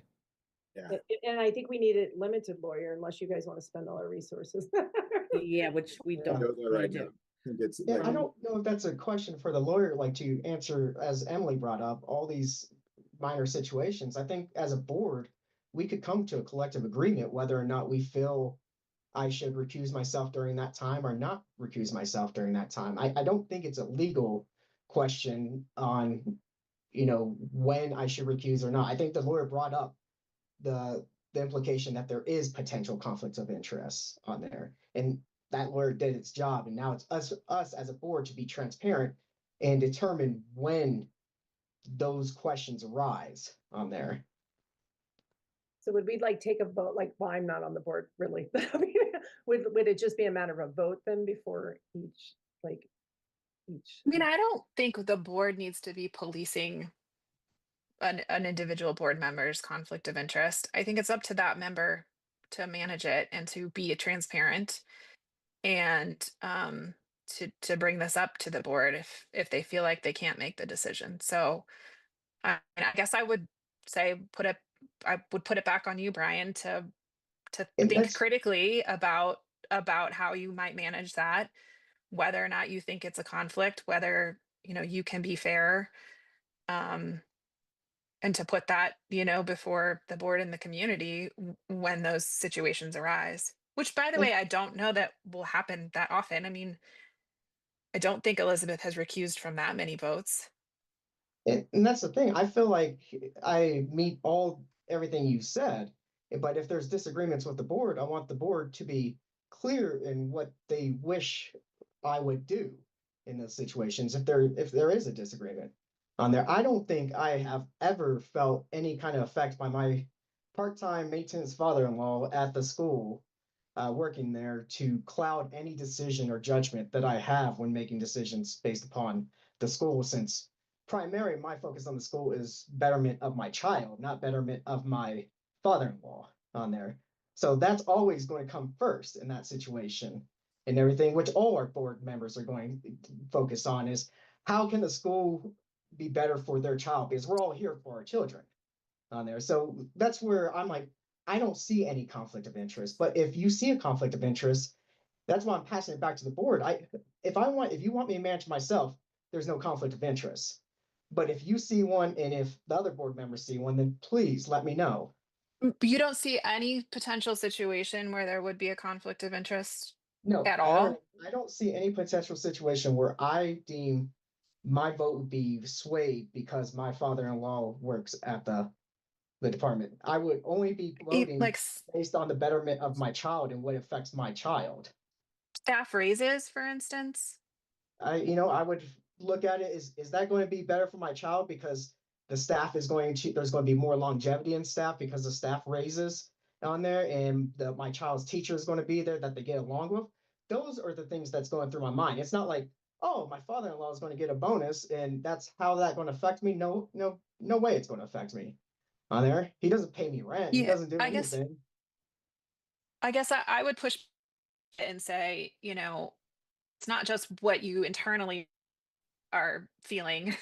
It's kind of the outward of a conflict, and that you might be doing something for the reason that you benefit a family member. Right. So I was, And I that's why think I pass that's it Emily, back kind to the of board. If you see that, then yeah, I'm fine recusing myself if you do. But you're pushing it on me to make that decision, and I made that decision on there. And I'm making the decision now. If you're telling me I need to manage it, I made the decision on there. But if you find there is a perceived conflict of interest, then board, please speak up and say, hey, I think you need to recuse yourself at this point on there because I think there's a perceived conflict of interest that you're not seeing. Emily, that's where I'm trying to get from is that you're telling me to manage it and I'm managing it on there. But then you're also saying like, I don't think you're managing it right. And that's fine, I but guess that's I would encourage you to be thoughtful about it and not just say there's absolutely no conflict of interest. Anyone who says there is wrong. I think what I'm trying to say is there could be, like, can we think critically about scenarios where there might be a conflict of interest, and is there any scenario in which you think there really could be? It sounds like you don't, you're yeah, not willing to I engage in don't. that I have I, conversation I and that thinking. from my perspective, listening to Ted and Elizabeth and Emily, to me, it seems like the real and perceived is important. And Ted, I liked how you framed that from the perspective of really like, what's the best thing for the school? And Brian, I think we all hope that we all go into matters with like a really like clear and level head, but and you might, and we all do the best that we can, when we come here to kind of put aside, those relationships. But I think for both the real and the perceived, it does make sense, I think, to approach this with that understanding that there would be some situations where there might be a need to recuse on, based on kind of what I heard would be compensation or benefits. And then, Elizabeth, I think your point was valid, of like if it was an evaluation or a grievance or a situation that involved him or he had inside knowledge or, Brian's father-in-law. To me, it seems like that would be a good approach. And after 1 year, I think I've seen that Elizabeth, you recuse yourself maybe just once, so it's not it's not frequent. not frequent. Another And instance, oh, sorry, I didn't. oh, go ahead. You're good. Another instance that crossed my mind, because we've been dealing with questions about Elizabeth's involvement in the in Robin's evaluation and the principal evaluation. Do we think do we think Brian should recuse from that because his father-in-law is supervised by Robin, yet he supervises Robin? These things get tricky, and it's hard to navigate. And I guess what I'm looking for is, again, like, critical thought about this and being willing to engage. And I don't feel like I'm getting that. Well, that's what I'm engaging by allowing the board to make those determinations for me. If I'm not seeing it, that's it. But you can't tell me because I'm not going down the same path that you think I should be going down, that I'm not engaging on it because I'm not following what you want me to do on there. I'd rather be transparent and just have the board say yes on there. And yes, if there's times where it's direct conflict of interest where, yeah, there's something that happened with my father-in-law and we're having a discussion on that. That's a definite recusal on that aspect. But evaluation of Robin, who's the supervisor, who's to me that's far removed. For Tom's, who's supervised by Aaron, who's then supervised by Robin, who's then supervised by us. That's very far removed and has no cloud on my judgment to do effective evaluation of Robin on there. So I'm looking at this in those situations. I'm seeing like staff increase. That affects a lot more than just my father, and that has no conflict of interest to me or perceived conflict of interest because my thought is not it's on a whole level of staff increase. It's not a staff increase directly for one person. It's a staff increase for the school itself and why that benefits the school or can harm the school. So I don't see a conflict of interest there. But if the board does, I am happy to follow what the board's recommendations are during that period. If they feel like I shouldn't be voting on those key items, please speak up, and then I'm happy to recuse myself. I'm not going to say no to the majority of the board on there. But I think, I mean, at the end of the day, you know, we're all sort of equals on this board, and I think it's I don't feel like we should need to police any other board member, and I don't think that we should need to have a vote whether one board member has a perceived conflict of interest for every matter, because it just gets so messy, and I just think that like I think this is getting it's messy. Well, Adam, I was going to say, these meetings are already long. If we come up to something and we hit it, and let's say, Brian, you disagree at that moment, do we have to go into a separate meeting, into a vote? I mean, if we're going to deal with this every single time we come upon it, I'm more of the mindset that the board makes a decision tonight, that, you know, if you want a board decision, the board would make a decision that you will recuse yourself in line with Elizabeth on the same terms, same grounds. And then we just, going forward, that's always the way we deal with it. But Emily, you noted that there were sometimes other discussions where Elizabeth would be included. So, I mean, it's getting messy. And I think the key to all of this is perception. Brian, nobody thinks you're out to do anything wrong. I think it's the perception, and look, the perception sometimes from the community is way off base on what this board's intentions are, and miscalculated and misunderstood, to the point that we've been, you know, I've been on the board long enough to hear we've all been racists at certain points when we were trying to work through certain scenarios, and just had, you know, elevated energy around some of the parents' thoughts on some things. So I'm just thinking, your intentions, I believe, are pure. I think the perception, no matter what, and no matter how pure, will always come back to haunt us, and could ultimately hurt us if it looks like we don't address this and we don't take steps to make sure that that perception is not there, and remove it, because we not only all the state laws, but all the rules and guidelines that we have to follow, just to, you know, going back to, can we create a committee? Well, only if two of us can participate because the third's out. You know, it's constant perception. Yeah, that we're and that's having to manage. completely. If the perception's for me to manage, then I will manage the perception. But if you don't like how I manage the perception, then I pass it to the board to make the decision on how that should proceed. And I'm fine with you making a vote on that. I recuse myself every time that Elizabeth recuses myself. If that's the thing. But you guys are, yeah, telling me that it's mine to have, mine to have, mine to decide. But then if I make a decision, the decision is like, I don't see one, then it goes back to like, well, I don't think you're making the right decision. And that's fine. Then make the decision for me at that point. So Brian, this is not personal at all, but based on just kind of how tangled this is getting, if it were me personally, I think that I would just thank the board for letting me serve for a year and then resign in order to keep all of the perceptions clear. The conflict of interest has been brought up. I mean, it is an option to have served your year and then move on, just to completely remove any perception of conflict of interest, because it is getting very sticky.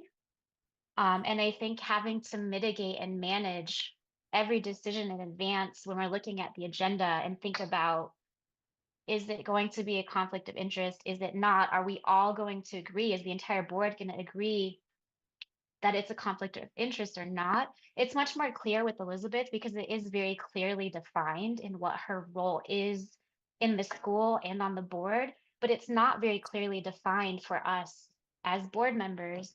And it is very important for every single board member to be able to participate in every vote. And I honestly just think with a smaller board, every single vote really matters, and having to lose your vote, however many times, maybe it's once, maybe it's more than, maybe it's 10 times, we don't know. That can be very difficult, I think. And I don't know that we want to put the board in a situation where they're having to mitigate in advance every vote. And if the board wishes to remove me based on that's fine also on there. But I do not see myself having that I need to remove myself or resign on there. I think it's a hard decision on there, and that's what the board here is to make, is hard decisions and everything. And if that's the decision that you would like to make, then make that decision. I'm completely fine with that. I'm going to live day by day and still do the same thing I'm doing every day and taking care of my kids and advocating for my children on there. But I got on the board to advocate for my children on there, and I'm going to continue advocating for them in that aspect. So, but if the board feels that I need to be removed, put it up for a vote. That's completely fine. I know it's messy. I know it's not great, and no one wants to make that decision, but that is fine by me.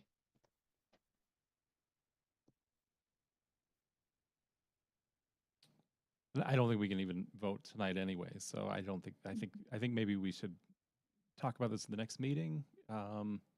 Yeah, I think we do need some certainty around votes later tonight, though. We do have I think two things we need to vote on tonight that Elizabeth is going to recuse from. So I think maybe the direction to Brian is that he recuse from those votes tonight. And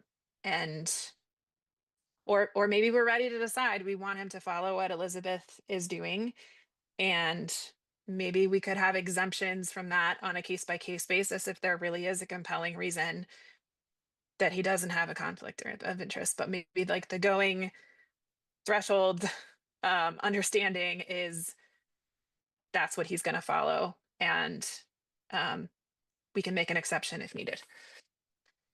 Brian, would you be comfortable agreeing to that?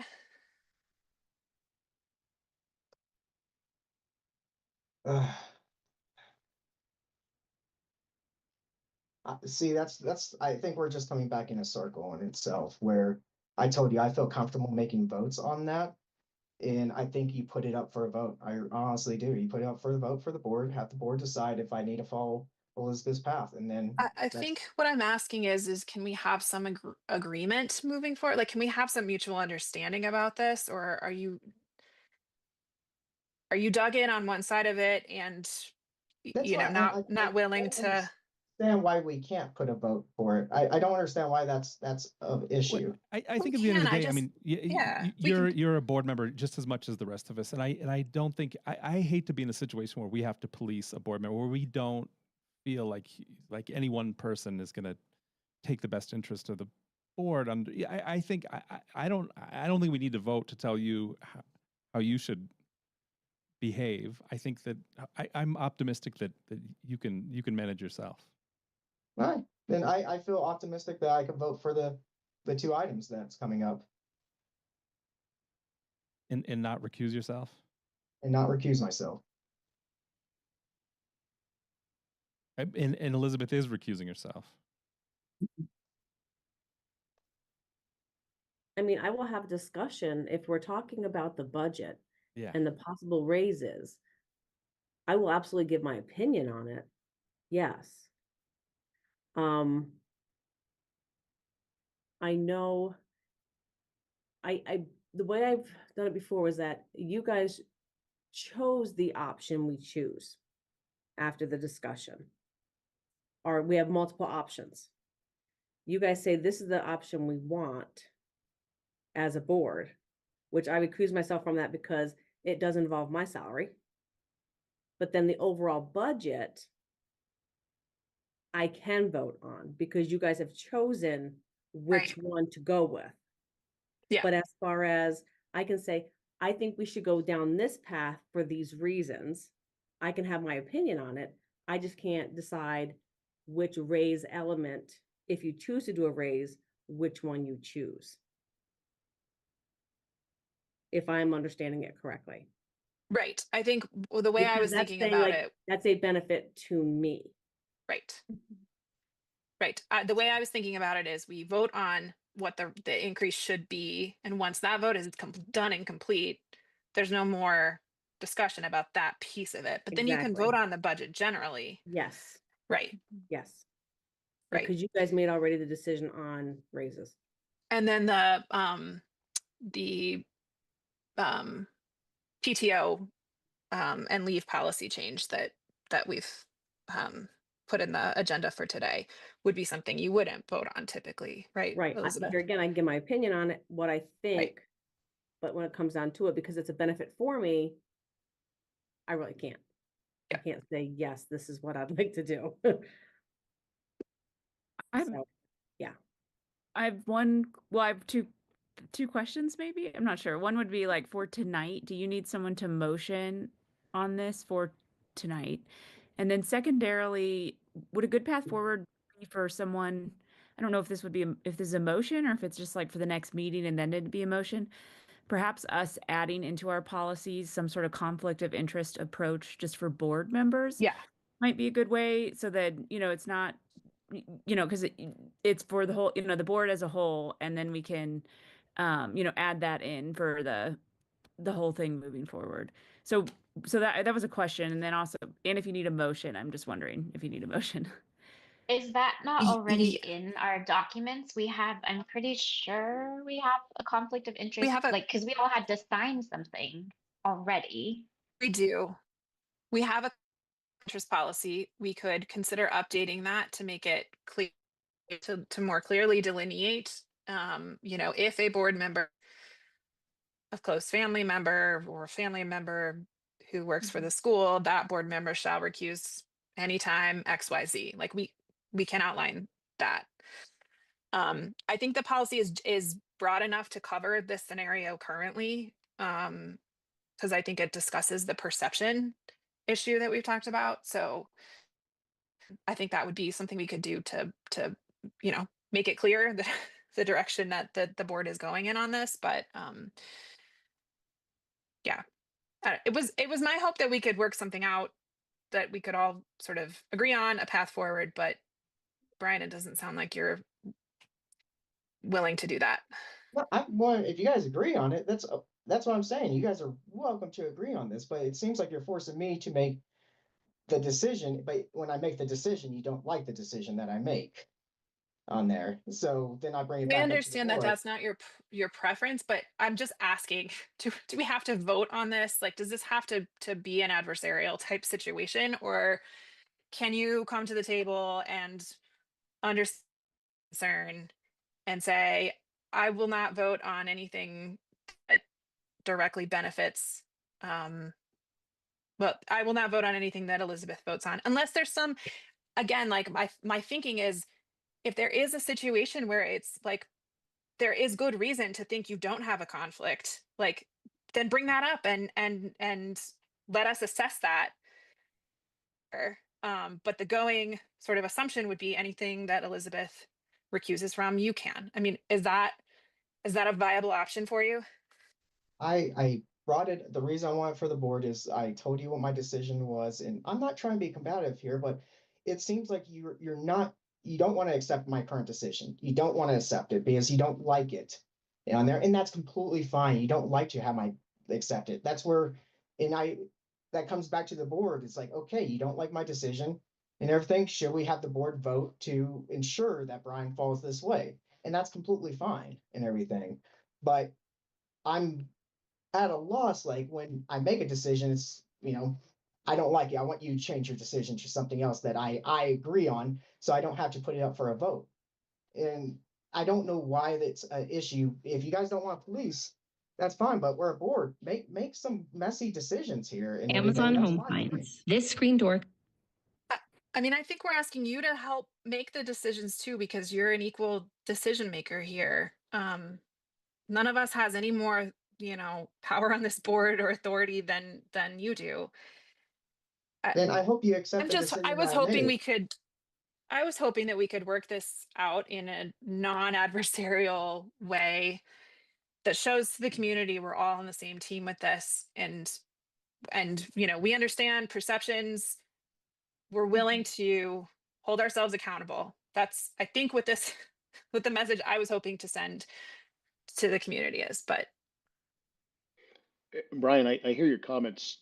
I guess I'm just stuck on why do you need a board vote on this? I feel like everybody on the board has chimed in with a level of concern, but it keeps coming back to Emily, make the board make a decision, make it an official vote. What's the necessity behind that, as opposed to maybe consuming some of what the feedback has been and, sifting that in with your own feelings? Obviously, you've had a chance to hear I think the peanut gallery here has fed back, or the board is trying to make,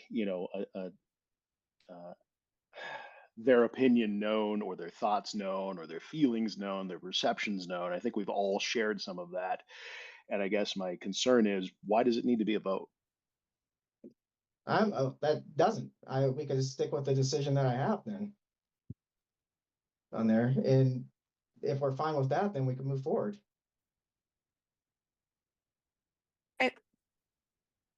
do you want to put that for a vote then, Brian? Yeah. Okay. I think we have to, given the business upcoming tonight. I'd love to punt it, but if we didn't have these, which we could if we didn't have these votes coming up later, that it's directly pertinent. So yeah, I'll make the motion. So I will move that Brian recuses, consistent with any vote that a staff representative would recuse from. Currently, Elizabeth. I'll second. Ted, do you mind repeating?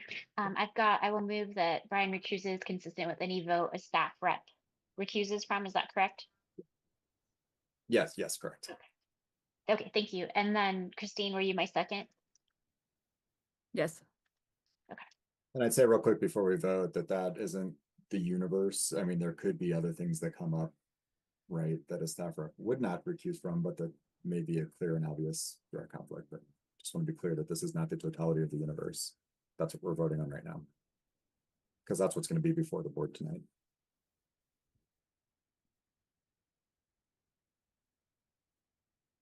So do you want me to amend that this is not Well, I don't think we need to. I think that's just the vote for tonight. no. Something else could come up. So, but it could for any of us, right? So Sure. Okay.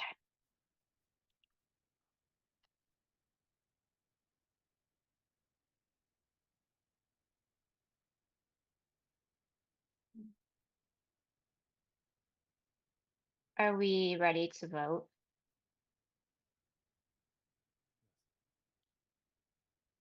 Okay, give me 1 sec. Adam? Yes. Covers your entire garage door, creating a screened outdoor living space for. There's sorry. There's so much open in my background that I don't even know what's going on anymore. Okay, Brian?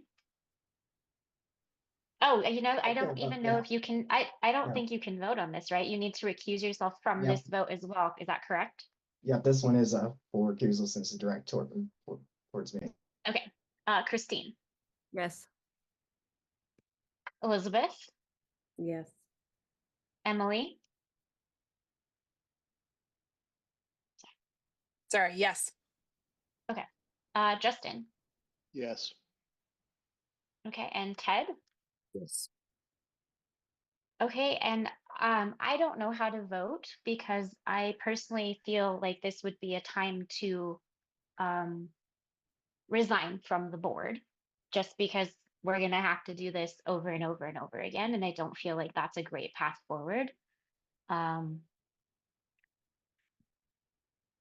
So I'm going to have to I guess I'm going to vote no on this with the understanding that my vote is that I think for me, the perception of conflict of interest is too much.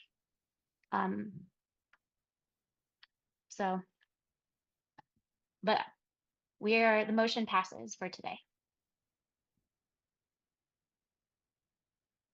Okay. Thanks, everyone. I know we're going really long right now, so I will try to get us through the rest of the agenda as quickly as possible. The next item I have.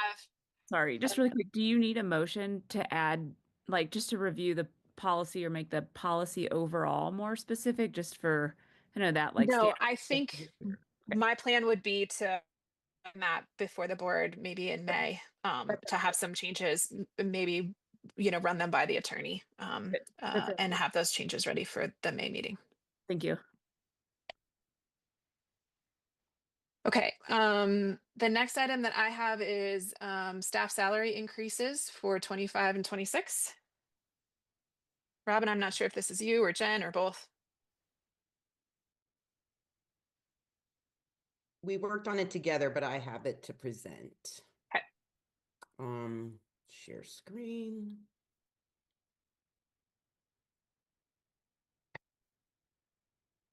Share. Okay, so while this is reviewing voting on salary increase, it 100%, impacts our budget, so it's combined. We went with a few different scenarios. I kind of showed you last month, an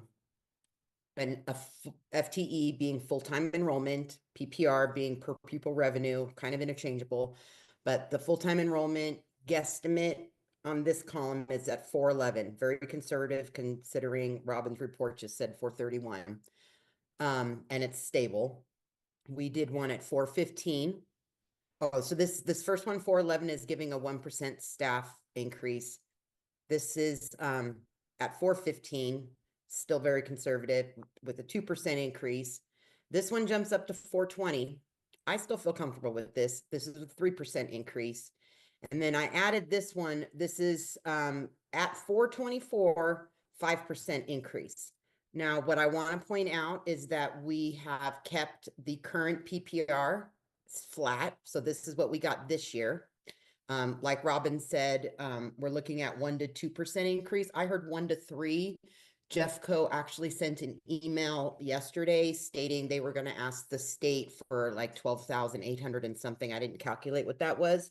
So hopefully we definitely will have an increase. But I mean, we're just going to go to bottom line here. So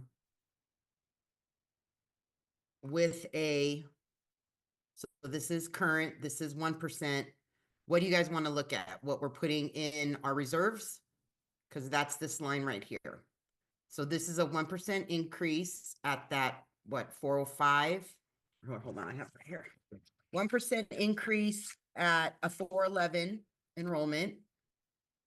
This is with 415 enrollment and a 2% increase.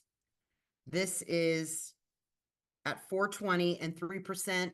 This is, and if you look here, it's really not sustainable, 5% increase and 424 students. What I want to mention here though, these are those same full-time enrollment, but I'm adding 1% to the PPR, which I feel is safe. We're hoping for more. That brings us to these amounts here. And you'll see in this yellow, we're totally in ratio still. Can I walk through the budget a little bit to show you? Because we know we're growing, and Robin's going to talk about fees and dues. We've increased, we're proposing to increase fees about 5%. So you see that reflected here at this line. And an increase in and a stable increase in before and after care because he's booking out for the months. So there shows an increase here from 40 there. And this was the increase we discussed that was competitive with other Yes. after-school Yes. programs. Mhm. Okay. What else did I increase? I did increase this because this did not include the 6th grade field trip, and that alone is like $15,000. So this went up. This is totally offset though by the charges we charge families. I'm just showing you differences here. So this is the salaries. This is up 1%, 3%, 5%. And what else did we change a lot? This we reduced a little bit because we, Robin and Rhett, we were paying for their training, and that ends this year. The training doesn't end, the payment ends. And like I said, I added, there's a $20,000 in student admissions. Contract services, you saw we were at 250. We got to scale it back to 220. And this we increased because our new signs are leased. So this is our copier and our sign leases. And this went up just a little bit. 2,000. What was that? That is for construction and building repair. It was at 50 and I did it this way because of where we are month to date on the current budget. We've fixed a lot of things. Yeah. So hopefully maintenance will not be as high next year, but who knows what could break. So. Yeah, other things will break, unfortunately. Stop putting it out there, Jen. I know, I would like to believe that, but we're finally done with all those permits at North, although they do still come up. Like with the signs, we had to get more permits. So, and this is also like our childcare license fee and the Secretary of State fee. So I brought it down a little, but not too much, but I imagine there's a little bit of cushion there. This is our insurance. I just put a little bit more because it's based on per pupils. A lot of the insurance is based on how many students you have. So with growing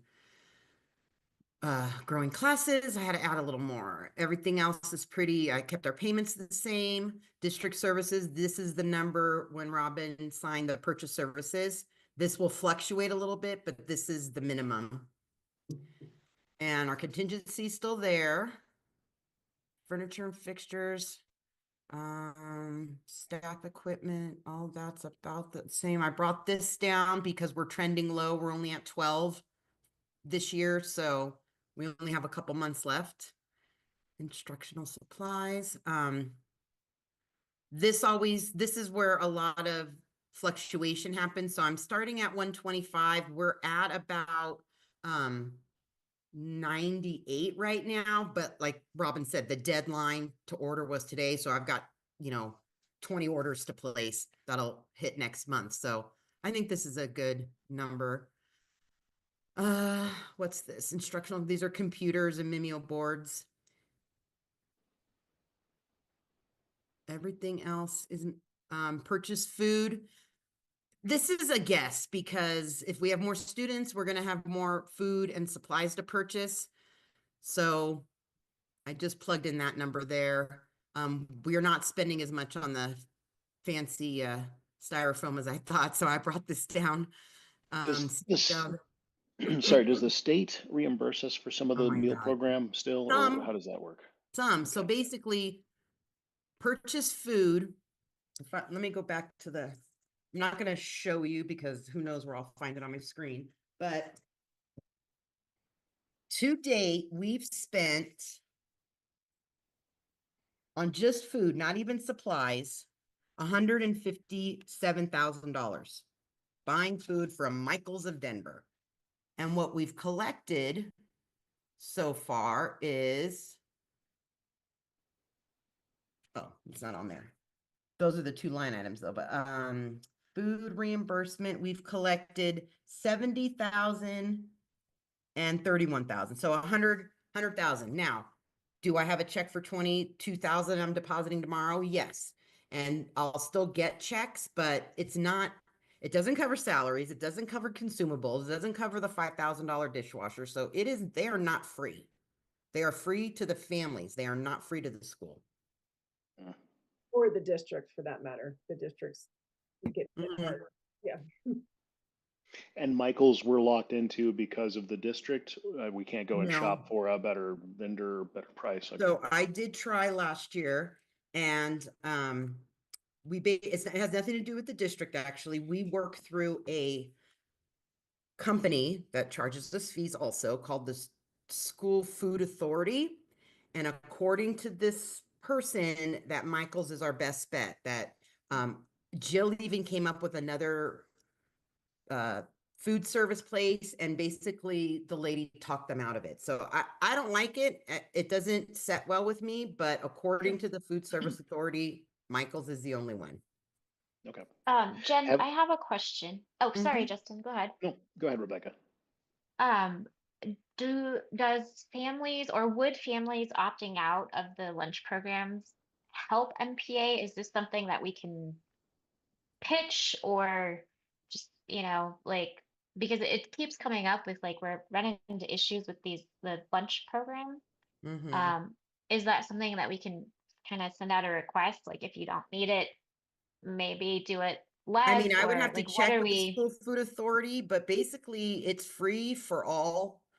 And lots of families, I mean, there are a few or some, I don't know the number, but I know that there are parents that ask their kids, do you want the beef burrito? Do you want the chicken sandwich? But there's lots of families that just check yes to everything. Okay, would it be beneficial to the school's budget if we were To more reduce? discerning about that Yes, as I mean, families, or is that, I mean, Encourage I them. would love to go as far as if I'm a teacher and I see the student throwing out his meal 3 times a week, like Elizabeth has stated she's seen, he's eliminated from the program. But I don't know that we can legally do that. Cannot, No, and we're getting into the weeds yeah. here, you guys. We need Yeah. to let this free lunch program play out. Okay. It's like the Yeah. district is Yeah. paying out tons of money. This is way out of our control. Mhm. I You think know? I would, and Believe me, I would die on this hill, but it's so ridiculous. this is like, I think Understood. maybe I agree with you, Robin. We are like maybe in the weeds a little bit with it, and maybe and I think there's something about like communication where it could go awry on something like that. And maybe for a later meeting. So let's not discuss my idea right now, but like there's opportunities for people to give back to the school in a non-volunteer way, more frequently. And that could be just another thing that we talk about more. I remember once, Jen, I bought those fancy Mhm. non-styrofoam things because it Mhm. came out as a request. And at the time I wasn't able to volunteer much, but whenever there was like buy this for the school, I'm like, yes, Amazon, done, and I would bring Mhm. it. So that's something we could talk about later, or I could throw out the idea to the finance committee or whatever, of how Mhm. there's probably a lot of ways to offset different things through, participation. So, but it sounds I agree that it's not free, and wasting food is really bad, but it's all Yes. nominal in the overall budget. Jen is going to march through classrooms and collect sandwiches, and then we'll use them at the retreats to feed the board. Where are the Um, people that take all that time to go through every single thing? And I'm like, people don't do that. There are, last I think, question: I Have can we think provided? sorry, I we, can think of some really easy, I mean, not easy, some straightforward solutions to even that kind of stuff. I mean, I know I found last year, I found a school lunch program where and it totals up in the end, it shows you the value is $300 or whatever it would be at the end of the month. And then you say, you can give them a total and still charge them nothing. But I think figuring out ways to make it more apparent to families that this is costing all of us, MPA is reimbursing. Yeah, I think she Well, at the end of the year, I'll be able to show, Yeah. because I'll know exactly how much I spent versus what I got reimbursed. Have we padded for a reduction? So I'm going to go back to the after school program. Have we padded for a potential reduction in students if those prices go up and we find that we don't have the same number, that we actually could lose some people? We won't lose anybody. Yeah, and there's a wait list. It filled in less than 24 hours. from personal experience. Mhm. Right. Okay. But the Yeah, price is higher. Yeah, it is that's higher, but for those who need it, like my family, I'm like, that's why I'm like, maybe Emily it will should be pay even higher. anything to get those kids. I will pay anything. I'm on Okay. record. Take my children. I will pay Okay. anything. So, also those right. higher prices were already posted to those parents. Yeah. Yeah. Okay. Great. Well, I want to keep us on track. I know maybe some of this discussion is going to transfer over into the budget, but does anyone have any initial reactions to the cost of living increase? It looks to me like, the impact on the reserves between the three options, or I guess there's four options, although I think I would take the last one off the table probably. Um, it looks like there's not that much of a difference between what we're able to put in our reserves between them, if that 38,572, that's the amount that we would be able to put in our reserves if we did. Where do you We're see? looking at oh, 135 Where's the left line to item right. It's for this the line, reserves? 90. Oh, it's It's 90. Yeah. Okay. So I So 73, yeah. So I also want 72 to and say I 82. didn't do a whole column, but I did do a 4% salary increase, and I should have put what the number was there, but we were at 1.30, so it was a It- good. Okay. Yeah. I mean, we're changing two variables at the same time. We're increasing both. We're changing a lot of stuff at once, and so it's Students. kind of hard Yeah. to. I Mhm. guess my question is, what does it look like with the same number of students this year, or an average for the last 3 years, and then those increases for salary? Because that's a real number we know we can achieve. 420 is, have we hit that before? I thought it was 415 this year. This year it is 401.5. 401.5. You're talking about So the FTE. the enrollment. students Yeah, enrollment. 411, 415, 420, and then 424. Which one of those numbers is real? Which one of those numbers is what we're at now? We're at 430, remember? 430. Okay. Yeah. Are those those Yeah. are students? Okay. Yeah. 430, and Veronica said today she has wait lists for every grade. Wow. Yeah, we So should so at 430. column G then at a 3% increase at 420 is actually an underestimate that we could lose 10 students, still give a 3%, and still be Yeah, at a good cost ratio. and that's PPR at a stable number. We did not. put Yeah. the- So Yeah. if you go Without the down increase in here, PPR, right. this is how much we'd put back in, 82. Uh-huh. But if we added 1% to PPR, we would be putting in 153. So Oh, I see. And And we think really PPR will be at conservative. least one? Yeah, we said, what Okay. did you say, Jen? 1 to 3 is the latest, right? Okay. Okay. Mhm. So Yep. Okay. in The the other yellow line is called Jen's sandbag line. So I see what it is now. I'm not Okay. voting, I'm just presenting.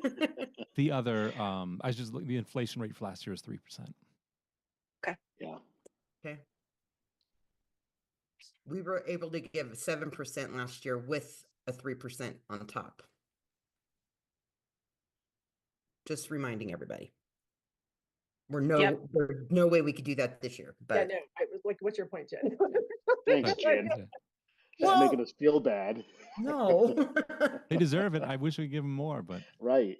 I'm Right. sorry, I'm on like the slow train. My brain's dying for the day. So, your top, why are the numbers of the students different with the percentage?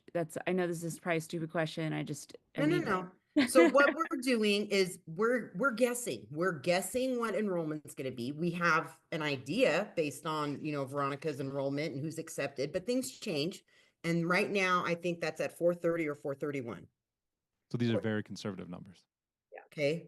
So instead of banking on all 431 students, we're being conservative and seeing what the budget looks like if only 415 come, or 420, or 424. And then with Scenarios, each time I add Yeah. students, I add to my revenue, therefore I can add a percentage.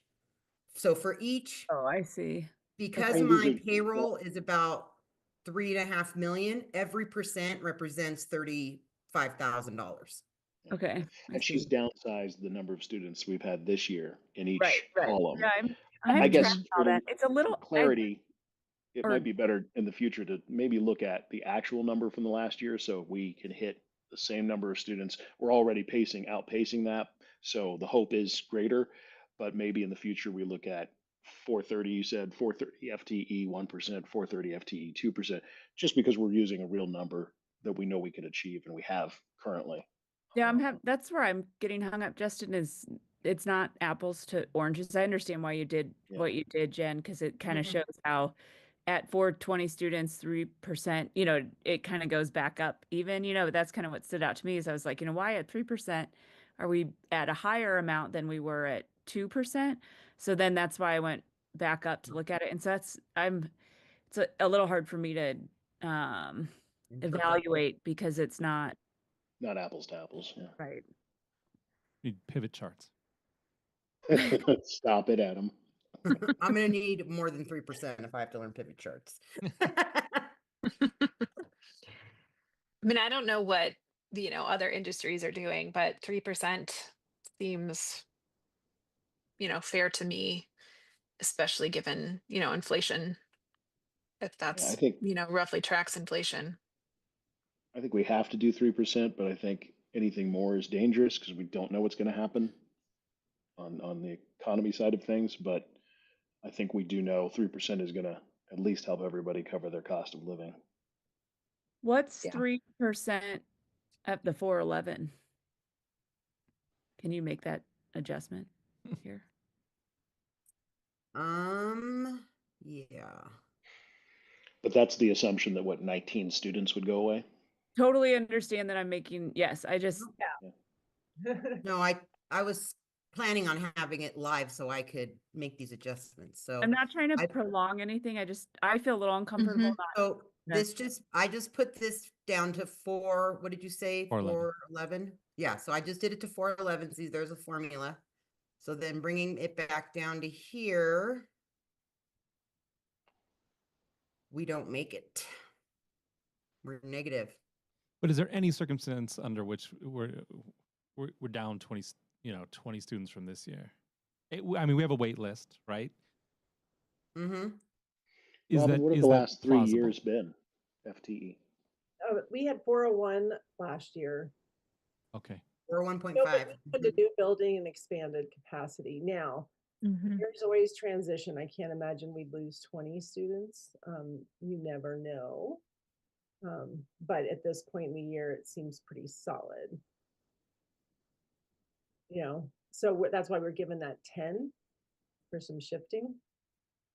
Because we're at 430. Mm-hmm. And if you assume 1% PPR, are we Increase. back in? We're back in the green. Yep. That's that yellow line at the bottom. Yeah. Do we know what This would be how much we would be putting in reserves, aiming for, with a 1% increase at 420 students. What about 411 though? Yeah. Bring us back to that negative on the revenue less expenses. And then my question is, do we know what is there attrition or any historical like 3-year attrition rate or whatnot from, spring enrollment to fall, boots on the ground? These probably aren't the right terms, but I don't know if Veronica has that calculated, but I think at this point, there's always some attrition over the summer, but not much. At this point in the year, most people have picked their places unless we had some kind of situation at the school which caused people to flee, Hold on a second. What's the PPR? 1102. I'm thinking last year, we pretty much sat at 401. Last Yeah, we school didn't add season. a lot. So 23-24. Mm-hmm. And then 24-25 was 430. which we anticipated. I mean, we actually anticipated less. We were just trying to be conservative with our growth Just expectations. because I like to work in threes for averages. Do we know what 22, 23, 23, 24, 22, 23 was?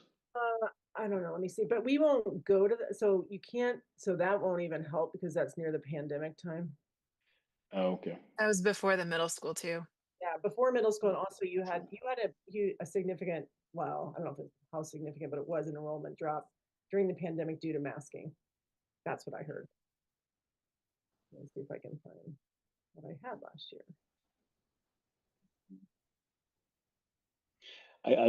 I like to take 3-year averages and use those as my basis because it is sometimes cyclical.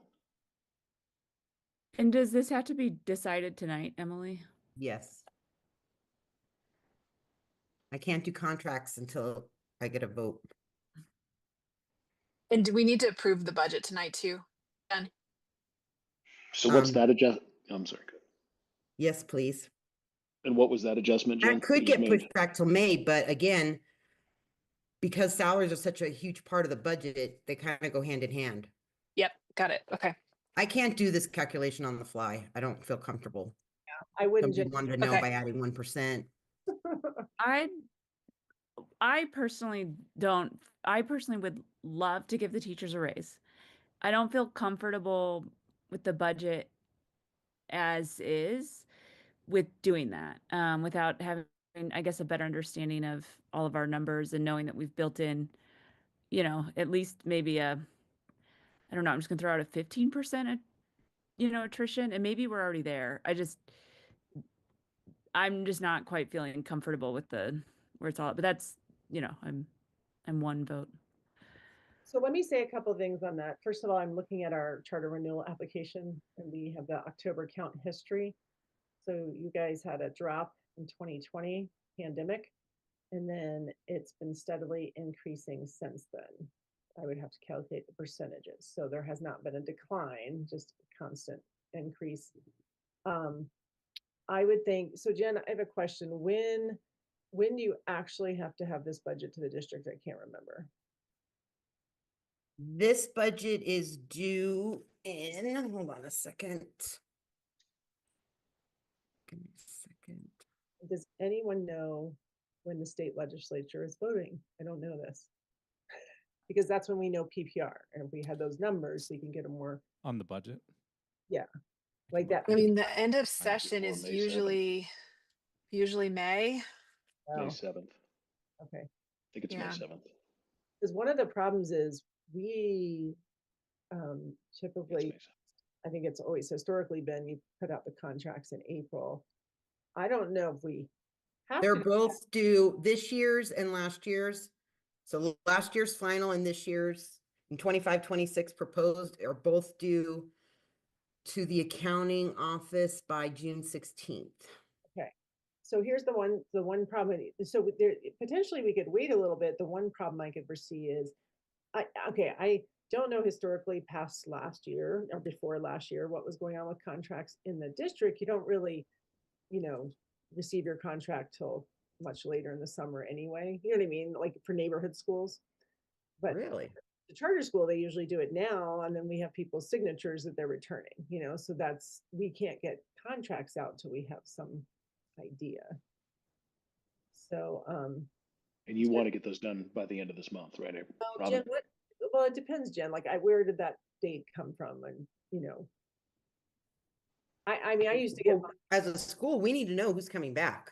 well, right, but nobody's telling us it has to be in April. Is there another way to get confirmation?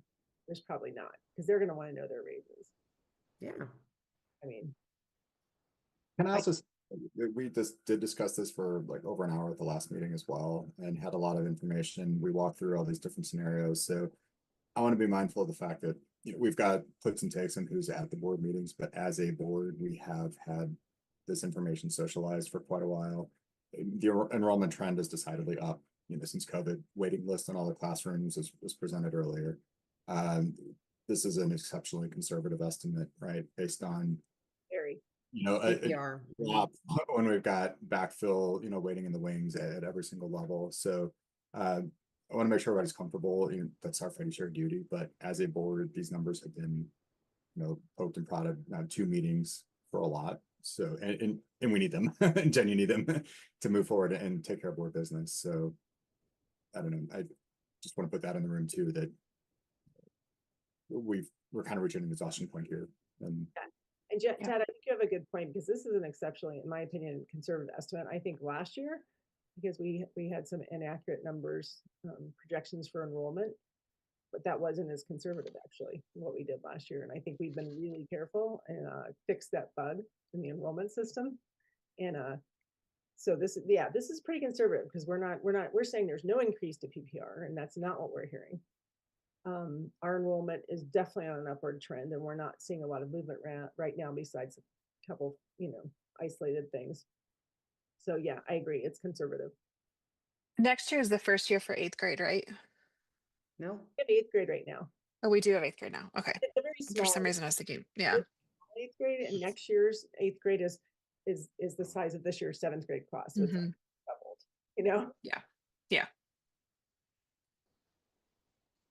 Well, look, Jen, you do a good job with the budget, and Robin, you have a good sense for what's happening at the school. So and like you said, it's a conservative budget. It may not be exactly the apples to apples Christine and I want to see, but we could work on that for, next year's budget. I say whoever's president next year, there's a meeting that we only discuss budget. It is an all meeting item, even, for my association. So, Yeah. but yeah, it's, I'm comfortable moving forward. I don't feel that you've misled us in prior years, and I don't see why you've already done a conservative estimate here. So as far as, so we'd have to pick which, if that everybody's comfortable with that, which choice, which scenario we're voting for. If we're doing a conservative estimate, I'm comfortable with the 3% increase to keep up with cost of living. Yeah, me too. Except for Elizabeth, because she nodded. Justin, I know where you live. I know you do. Locking the doors and barring them today. I would like to motion to accept the budget for next year, 25-26 school year at 3%. I think it's 2 separate votes. So this vote would be up to 3% cost of living increase. Yes. The increase up to 3% cost of living increase. Adam, can you repeat all that, just because I was waiting on the clarification, because I thought it was 2 separate things. So okay. I'm sorry. I motion to increase staff salaries by 3% for 25-26. And I'll second.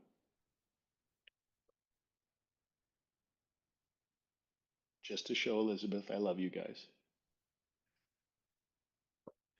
Okay. Want to be in the good Give graces. give me just a sec. Okay. Adam. Yes. Brian is recused. Sorry. Gotta write that in my notes. Okay. Christine. So sorry, I have a question. This one would be staff raises, and then there'd be a second one for the budget. The budget. Yep. Yeah. It's separate on the agenda, so we'll do that when it comes up. Okay, thank you. I'll vote yes on this. Elizabeth is also recused from this. Emily. Yes. Okay, we've got Justin. Yes. I am a yes. And Ted. yes. And just confirming, Ted, it was a little blurry. You said yes? Yes. Yeah. Okay, thanks, guys. All right, motion passed. Okay. We're going to move through this. Student fee increases. Do we need to Robin, vote on the, is do we that need to you? vote on the other agenda item, the budget for next year? Or is that it That's actually further on? That's further out. Okay. I think we're going to approve the fees and then approve the budget. Thank you. And just to clarify, the budget we're looking at does it have that fee increase in it? Actually, that's a good point. It has the fee increase in it. So if we vote on, maybe we kill 2 birds with 1 stone, which is a great idea at 8:55 p.m. So, yeah, why don't we do that? In the agenda under action items, do you just want me to bulk those two 9 and 10 together? Yeah. Okay. You could even say approve budget for 25-26, including fee increases for student fees. Okay. Oh, I see the budget coming back up. Oh, Oh, I no, think this is I- Robin's I screen. think I messed up. Now I don't even know how to get it back. I thought Yeah, I can't even. Jen was about to pound a bunch of numbers in. I think I need to, sharing is paused. Adam, can you take sharing away from me? I was trying to share the student fees. Could somebody bring it up? We're all tired. Does anybody have it up? No more data. Yeah. I've got it open in a different tab, but it didn't come up as an option to share. I've got like 60 tabs open right now. I need help. Proper tab management. Adam, are you able to share that? It came from Oh, Emily's. Can I share? Yes, I'm sure I can. Give me just one For second, some please. reason, the tab that I have open. What am I sharing exactly? It's the Student fees file. okay. Thank you. Yes.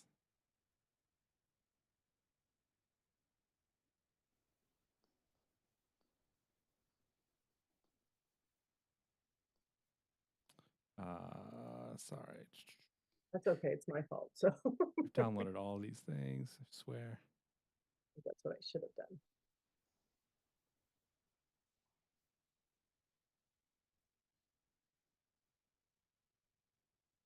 Okay, here we go. Got it.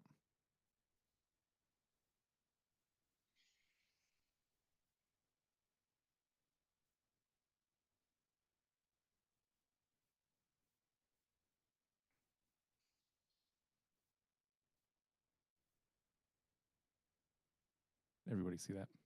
Thank you, Adam. Yep. Yeah. Okay.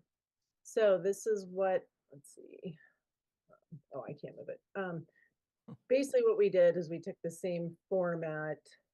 This goes all the way out to 8th grade. I don't think we can show the whole thing. It also scrolls. Oh, it goes to the next page. Okay.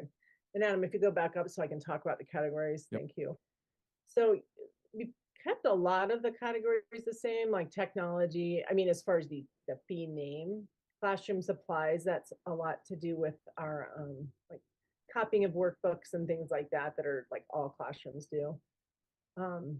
So anything time you see consumables, for example, if your kids do the drops or the DLI, that's something we send to the Jeffco print shop. So those are the kinds of things the fees will offload. Let me shut my window. Hold on. Hear too much traffic. We added in, we had to estimate this because middle school is chill trying to work this out, but we really kind of trying to be comparable with other middle schools. And we put in an electives fee for first semester and for second semester.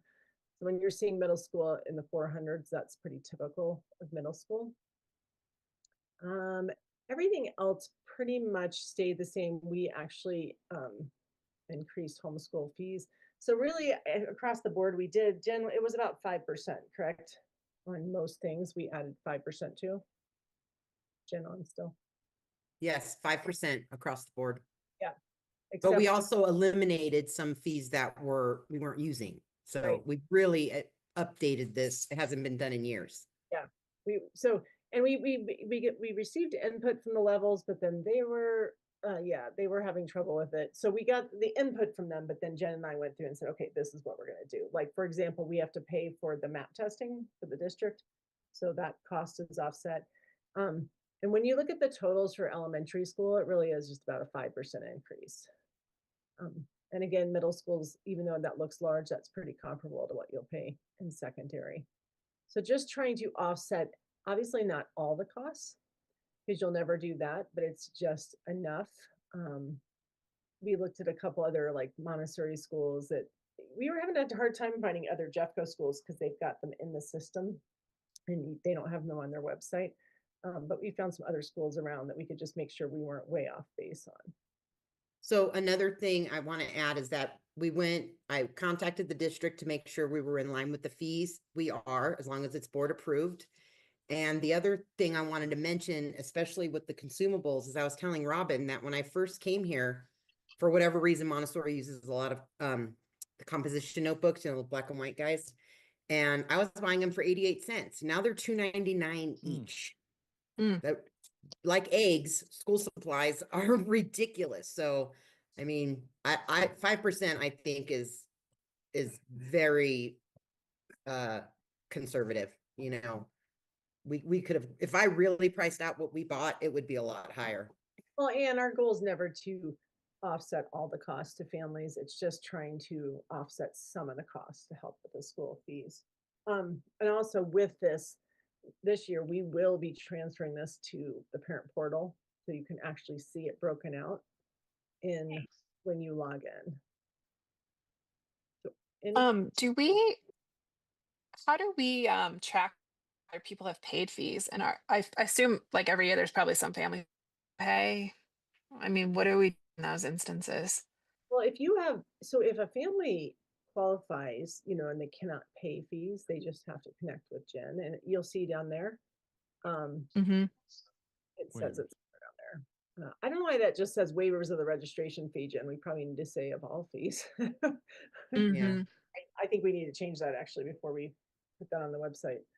So really, is anybody who qualifies for free and reduced lunch, which does not mean free lunch for everybody, that means the true free and reduced lunch program, Yeah. gets their fees waived. These are waived. If they're, I can run a report and tell you who's paid and who hasn't, but basically it just keeps adding. As long as they're in Jeffco, it keeps adding. And a lot of times the fees get paid when the kid goes to high school and they want a parking permit, because they won't get a parking permit if they have unpaid fees.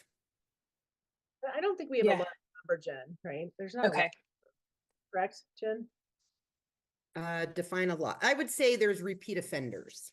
Yeah, like how many are we talking? I don't know. I never counted, but there's people that have years of fees that are not paid. We do have to, yeah.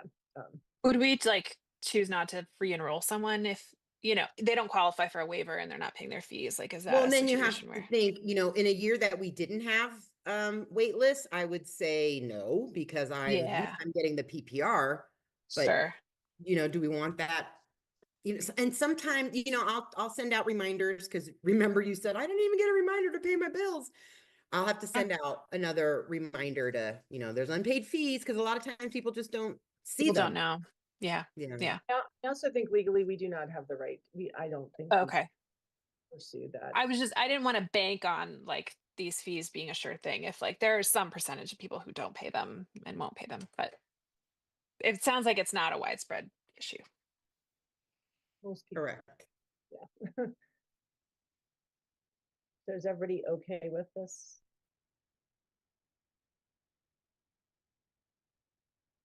Yeah. I think maybe now we can turn to the budget, which includes these, and then we'll just vote on the budget and kind of vote for these through the budget. That makes sense to everyone. Jen, did you have any more you wanted to add on the budget? I can just bring it up again so you guys can see it. Ask me to bring it up. I seem to be failing that today. This is the first time I've been able to actually work it. I was practicing before. Google Meets, I really- Okay, so this appears to be the one we're looking at. You already And went through some of these. the fees, Mhm. student fees and registration, that's here. Tuition, we've already voted on. Tuition, and I left that flat because I don't know what, there's so much movement, like all of a sudden it's August and the kid isn't potty trained, so we're pulling him out, and so the person we replace it with is only half day now, so it'll be a surprise it'll be a bonus when we have some extra income in there. But again, it wasn't a huge increase either, so it's mainly the school fees and aftercare right here. Yeah. Mhm. What is the building rental? That is income we make from vendors like Mad Science or the Oh, got it. cooking classes. So when they enroll, we get a 10% kickback. This is primarily Mad Science and Taekwondo monthly.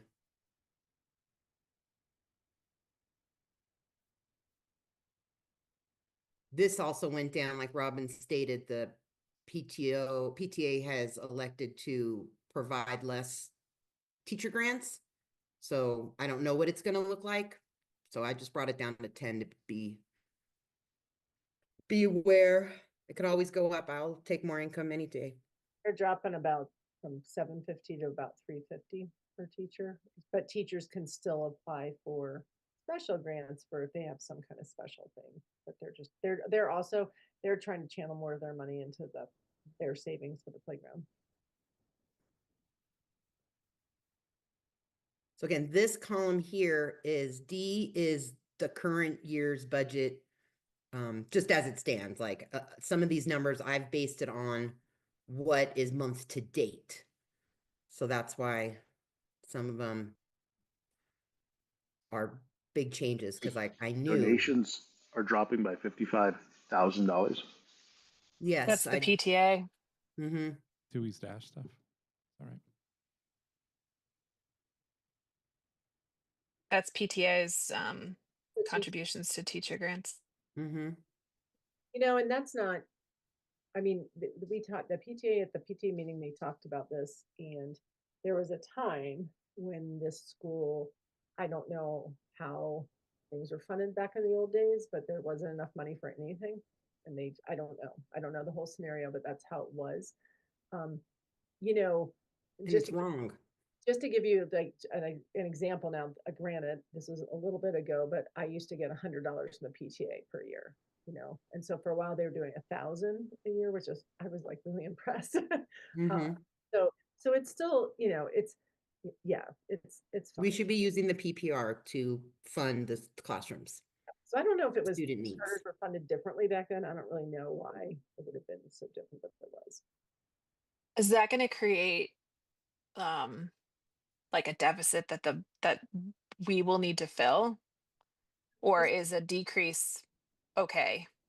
I think here's the thing, we have PPR and that's what it's for. So it also, I think, is important that we just ensure teachers are being mindful of what they're buying.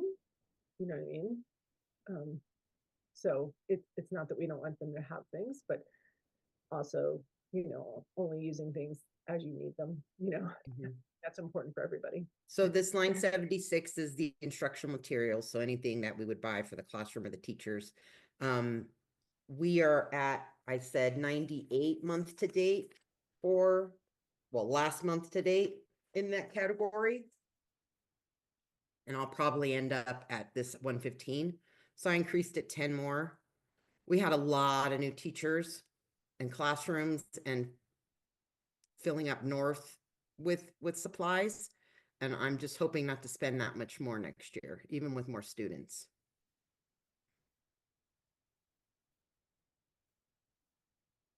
And this is the budget that, sorry, the June potential like special meeting will be to approve not this budget. Yeah, correct. The this budget is for this year to 25, 26. Got The it. June meeting will be to finalize 24, 25 after I've paid, all the June bills and see where I'm at. Mm-hmm. Got it.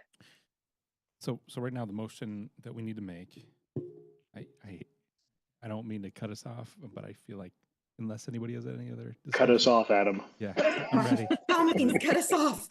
Please. I've been staring at this thing for 2 weeks. I move to approve the amended school fees for next year, 25, 26. I think the budget. Okay. Move to we've approve approved the proposed budget. Okay. And so just to make sure, we've the student fees is included. Okay. I motion to accept the submitted budget for the 25-26 school year. Second.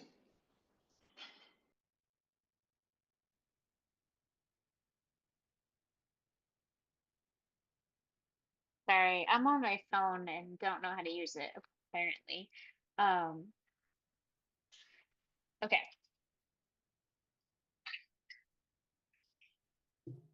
Justin, you were the second on that one? Yes, ma'am. Okay. Okay. Alphabetical order. Adam, Yes. Brian, Yes. Christine. My quick disclaimer, I appreciate the work on this. Since I wasn't at the last meeting, I might not have all the information, but with COLA approved, for me to feel comfortable, I'd want to see more of a buffer built in this budget.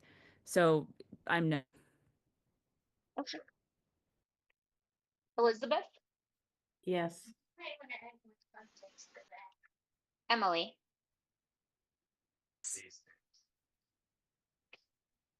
Justin. Yes. Okay. I'm a yes, and Ted. Yes. Okay, so motion passes. Great. Okay. Last item to action, well, not last action item, but the last thing I think we need to vote on is aside from the consent agenda is a potential change to the PTO policy. We talked about this at the last meeting. It turns out that the keeping track of the leave is a little bit more complicated. We're supposed to have 2 buckets of leave, one specific sick leave, and then another for just PTO. And we're supposed to keep track of them separately, apparently. Law. But we need to we need to talk more internally and with the attorney about how exactly we do that.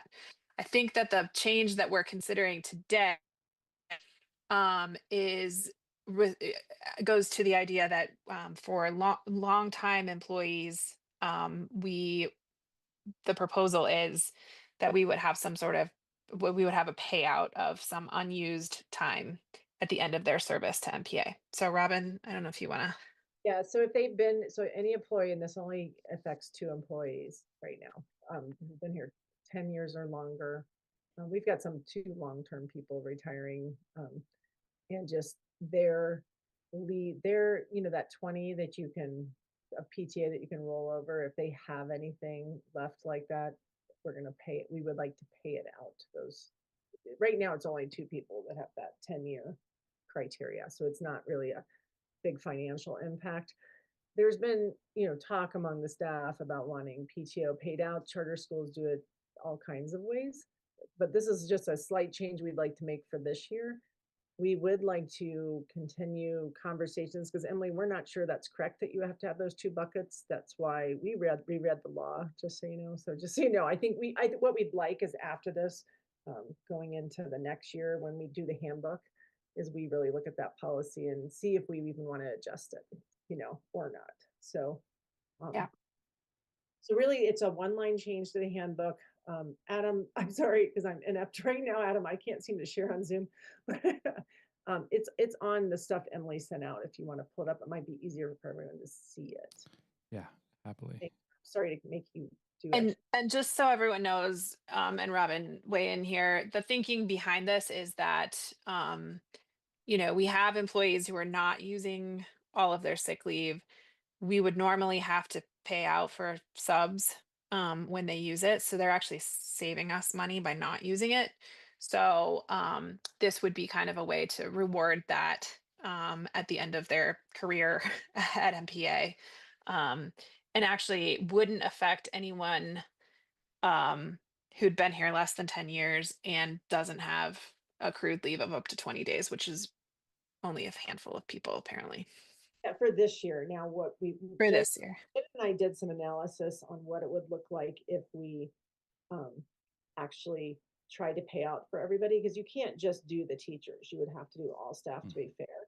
And when we looked at the cost of that, first of all, we're not ready for that this year, and we may never be ready. I don't know, because I told her we've got, I think Jen stepped out for a second. She needs to take care of some personal business, but there's no way we can account for that money right now and guarantee that kind of thing. But for this, it's a way to honor somebody that is somebody that, used time when they were needed to, but didn't use it all the time. It's just a way to reward that kind of work ethic and that longevity at the school.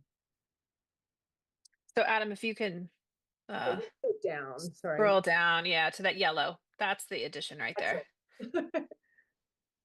Everything else is already policy. The yellow is just the addition. Hey, Robin, how did we come up with the 160? We based it on our sub fee. Okay. Kind of have to do that, like that's what a lot of people do. They'll do it at the like some of the other charter schools, they'll do it based on the Jeffco sub fee. We did it based on our sub fee. So for like assistants and if we are doing this for everybody, let's pretend, which is not what we're asking for here. This really this year, unless we have a bunch of people decide to leave all of a sudden, which I hope not, really affects 2 people that are leaving. On any one year, I can't imagine we'd ever have more than a couple that this would apply to. So do we know, given that, do we know the bottom line to the budget this year? For this, I mean, if you think if they each have 20 days and they're paid out 160 a day and there's 2 people. So $3,200, so $6,400. Yeah. So that's your worst case scenario, right? Okay. Like money wise, it's not worse for them. Yep. So this is something, that we certainly could just keep continuing to talk about more too. This particular conversation for this year came about because we did have one of our veteran people really asking for this, and then we had another one, and we're like, okay, is this something we need to consider? That's where this came from. So can I motion to approve the PTO change? One edit first, sorry, and I want to again, so again, the difference between PTO and sick leave here, I know you need to vet this with attorneys, but I think it's critical. This difference really matters. So it would be sick leave pay that's accrued. I don't want to use the word PTO. That's going to be treated like you wrote further down. It is very different under the law on the departing employee. So we would be approving this for accrued sick leave, which is the full amount. So what MPA did, I don't know, but right before I came on board, is they changed their policy to call it just PTO. That was very recent. Not like I said, I don't know if it was 3 years ago, or I don't know if Elizabeth remembers, but it was. It was 3 years ago. Yeah, it was during our They term. have literally just changed that to be just PTO instead of separate buckets. Yes. So this document, it said that we don't do vacation. Yep. Yeah. So, but does that mean that we don't offer a vacation leave at all, or it's truly like PTO to be used for any purpose? And the reason I ask is that I strongly urge, more than anything else we've discussed tonight, this should be vetted with council. Yeah, and we did reach out to council with a couple of other changes that I think we can push forward soon. One of the key questions was, how do we treat sick leave? His recommendation was we needed to treat them separately, and that you have to track them separately as well. You don't have to pay out for them ever. You can have a policy that says we don't pay out, but that they should be separate buckets.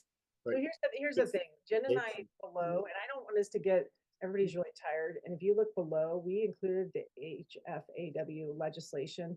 And when we read it, if you read the whole thing in detail, it looks like you are able to accumulate one bucket, but you still have to track sick time. Yes. Accumulate one bucket. That's how we read it. But again, that's really not something we have to worry about for today. And you don't have to push through a vote that's like a random thing. I don't want to say random, but that's this thing about the exiting employees have been there 10 years or longer. It was a way to honor that, but we haven't done that in the past. So no, I want to be supportive. Here's what I'm concerned about is the fallout is that we approve something and then it either is deemed, everybody else says, I didn't get this and I didn't have that many days. But if we have one bucket, and under the law, that's earned wages, everybody should get paid for every accrued hour that they didn't use when they depart. That's the risk in a wage class action. Not legal advice, just I've litigated it, not offering that. So we can't say something like you had to have been at the school 10 years. Like that would be throwing us into a situation where, like, we do have a couple employees that are relative, like, we like one that has 5 and doesn't have any accrued leave. left over. Most people, a lot of people don't. You know what I mean? So would that be a situation you'd worry they don't have any accrued leave, so. Right. Yeah. Or the payments deemed insufficient, that they should have been whatever their wage rate is, which should exceed that number. They'd be owed the delta. And if a claim's made, then there's penalties and all kinds of fun stuff attached to it as well. So I'm worried about the wage claim and an underpayment of either these individuals or other folks. I'm fully supportive of the payout, by the way. Yeah, no, I get it. All the other charters have a policy like this. Did you know that? There's hundreds of lawsuits filed every day over these things. There's a lot of people out there with policies that are not compliant. It's not always nice to like, I was one of those people that had close to 700 hours I lost when I came to charter schools. I was like, doubt that. It is what it is, right? I don't really care. But so I always think it's like nice if you can reward maybe people that accrue their time. However, this is not something we've done historically, and I fully defer to the board for what they think is best. We haven't had a lot of time to. Is this something that would be better suited instead of making a change to the entire policy to make something for these two specific people? That way it's just a very specific, it is for person X for this many years. Thank you for your service. Person Y, same thing. That way we have time to work out all the other, like the litigation things that Ted is concerned about, while still meeting that need that you're bringing up about wanting to reward exceptional loyalty of these two specific employees to the school. How about we make it, I like Rebecca's idea, like we could just, Jen and I could just take care of this through a bonus kind of thing. We've never done that before, so I worry about a precedent being set there too, but for this, it's already like 9:30 at night. I don't know if we want to keep. Yeah, could we, not that I want to move like more things to May, but if we did this in the May meeting, would that give you enough time? Yeah, because they, we don't, their last paycheck's not till June 30th or. Okay. So, yeah. July is the last paycheck. Okay. And then I think if we do that, then maybe Ted, I will forward you, kind of the back and forth that we had with the attorney on this, because he reviewed some language and gave us on it. So maybe there's So is this the same? would appreciate your. Is this the same lawyer we had when 3 years ago we changed the policy to all one PTO? I'm pretty sure. Yeah, Yes. we've had the same lawyer. That's interesting to me. and at the time I'm pretty sure that was the advice, was that it's all one bucket because you don't want to have any sick leave. And that was all related to the FMLA, the Colorado stuff. Yeah. And I don't know if the law has that, like maybe that's what's informing the different advice, but anyway, so we have more time to look at that one. Yeah. Thanks for bringing that up, Ted. I'm glad you did. Yeah. We can defer this to the next meeting. That's totally fine. Okay. It's not an emergency. That sounds good. Okay, let's do that. Okay. Board calendar. I'm just gonna make an executive decision and we'll skip over that. Yeah, Maybe we're looking okay. Over that. Yep. Yeah. Make sure there's nothing that is on fire that we're missing. But board of directors section on the MPA newsletter. Any content we want to raises, approving a 3% cost of living.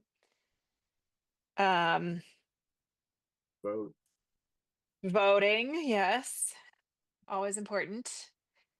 Did we want to make the call for parents who might have a financial background to be considered for a financial committee? Yeah.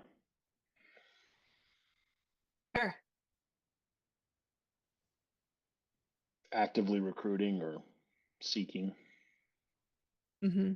I'd still that's fine. And we don't have to, if the committee doesn't come together, then we just say thanks for volunteering, but we're not going to have anything. But at least it gives us a bench to maybe pick somebody who can read a banking agreement. And Jen will be confiscating your children's uneaten food. Don't forget that one. Hmm. And we're not going back to styrofoam yet. I feel like that was my win. I'm not ready to give that up. Digital signs. Have we said anything about the digital signs? Only 20 Mm. times, but we need to. Just keep saying it. If they haven't In the seen them, newsletter. then the newsletter is probably not the place. Trust me, I guarantee 20% of the community has driven right by those things. Gone. Is this something different? Anything else? I mean, we approved the budget. Yeah. The big one. You said we've already made announcements, Robin, that fees are going up. We didn't make, I mean, back to school and preschool tuition, those things have already been posted. We haven't talked about student fees yet because it had to be voted in. Okay. Is that something we need to at least make the community aware of? You know, most people just say on the websites, you know, subject to change. You know what I mean? I don't know. Is that something we really need to? Yeah, we post that these are the 24-25 school fees and these are the 25-26 school fees. And it's such a small increase. I don't think we'll get any pushback. 5%. I doubt anyone's going to make decisions on that, but We have to figure out who we're going to pin it on also. Justin decided. Who made the motion? Yes, Justin motioned and voted unilaterally. okay. Is that 4 or 5? Are we good on that? Anything else to add? I think that looks good for, I combined a couple of them. I combined student fees, budget, and cost of living increase all under the same line item. And then I have to be sure to vote for the candidates and then call to action for parents with a background in finance to help with the finance committee. Perfect. Okay. And then we need to approve the board minutes from last meeting. Yes. Does anyone have a motion for that one? I wasn't there. I motion approval of the board minutes for the last meeting. Was I there? Hold on. Make sure I was. Yes, okay, good. I need a second. I'll second. Elizabeth, was that you? Yes. Okay.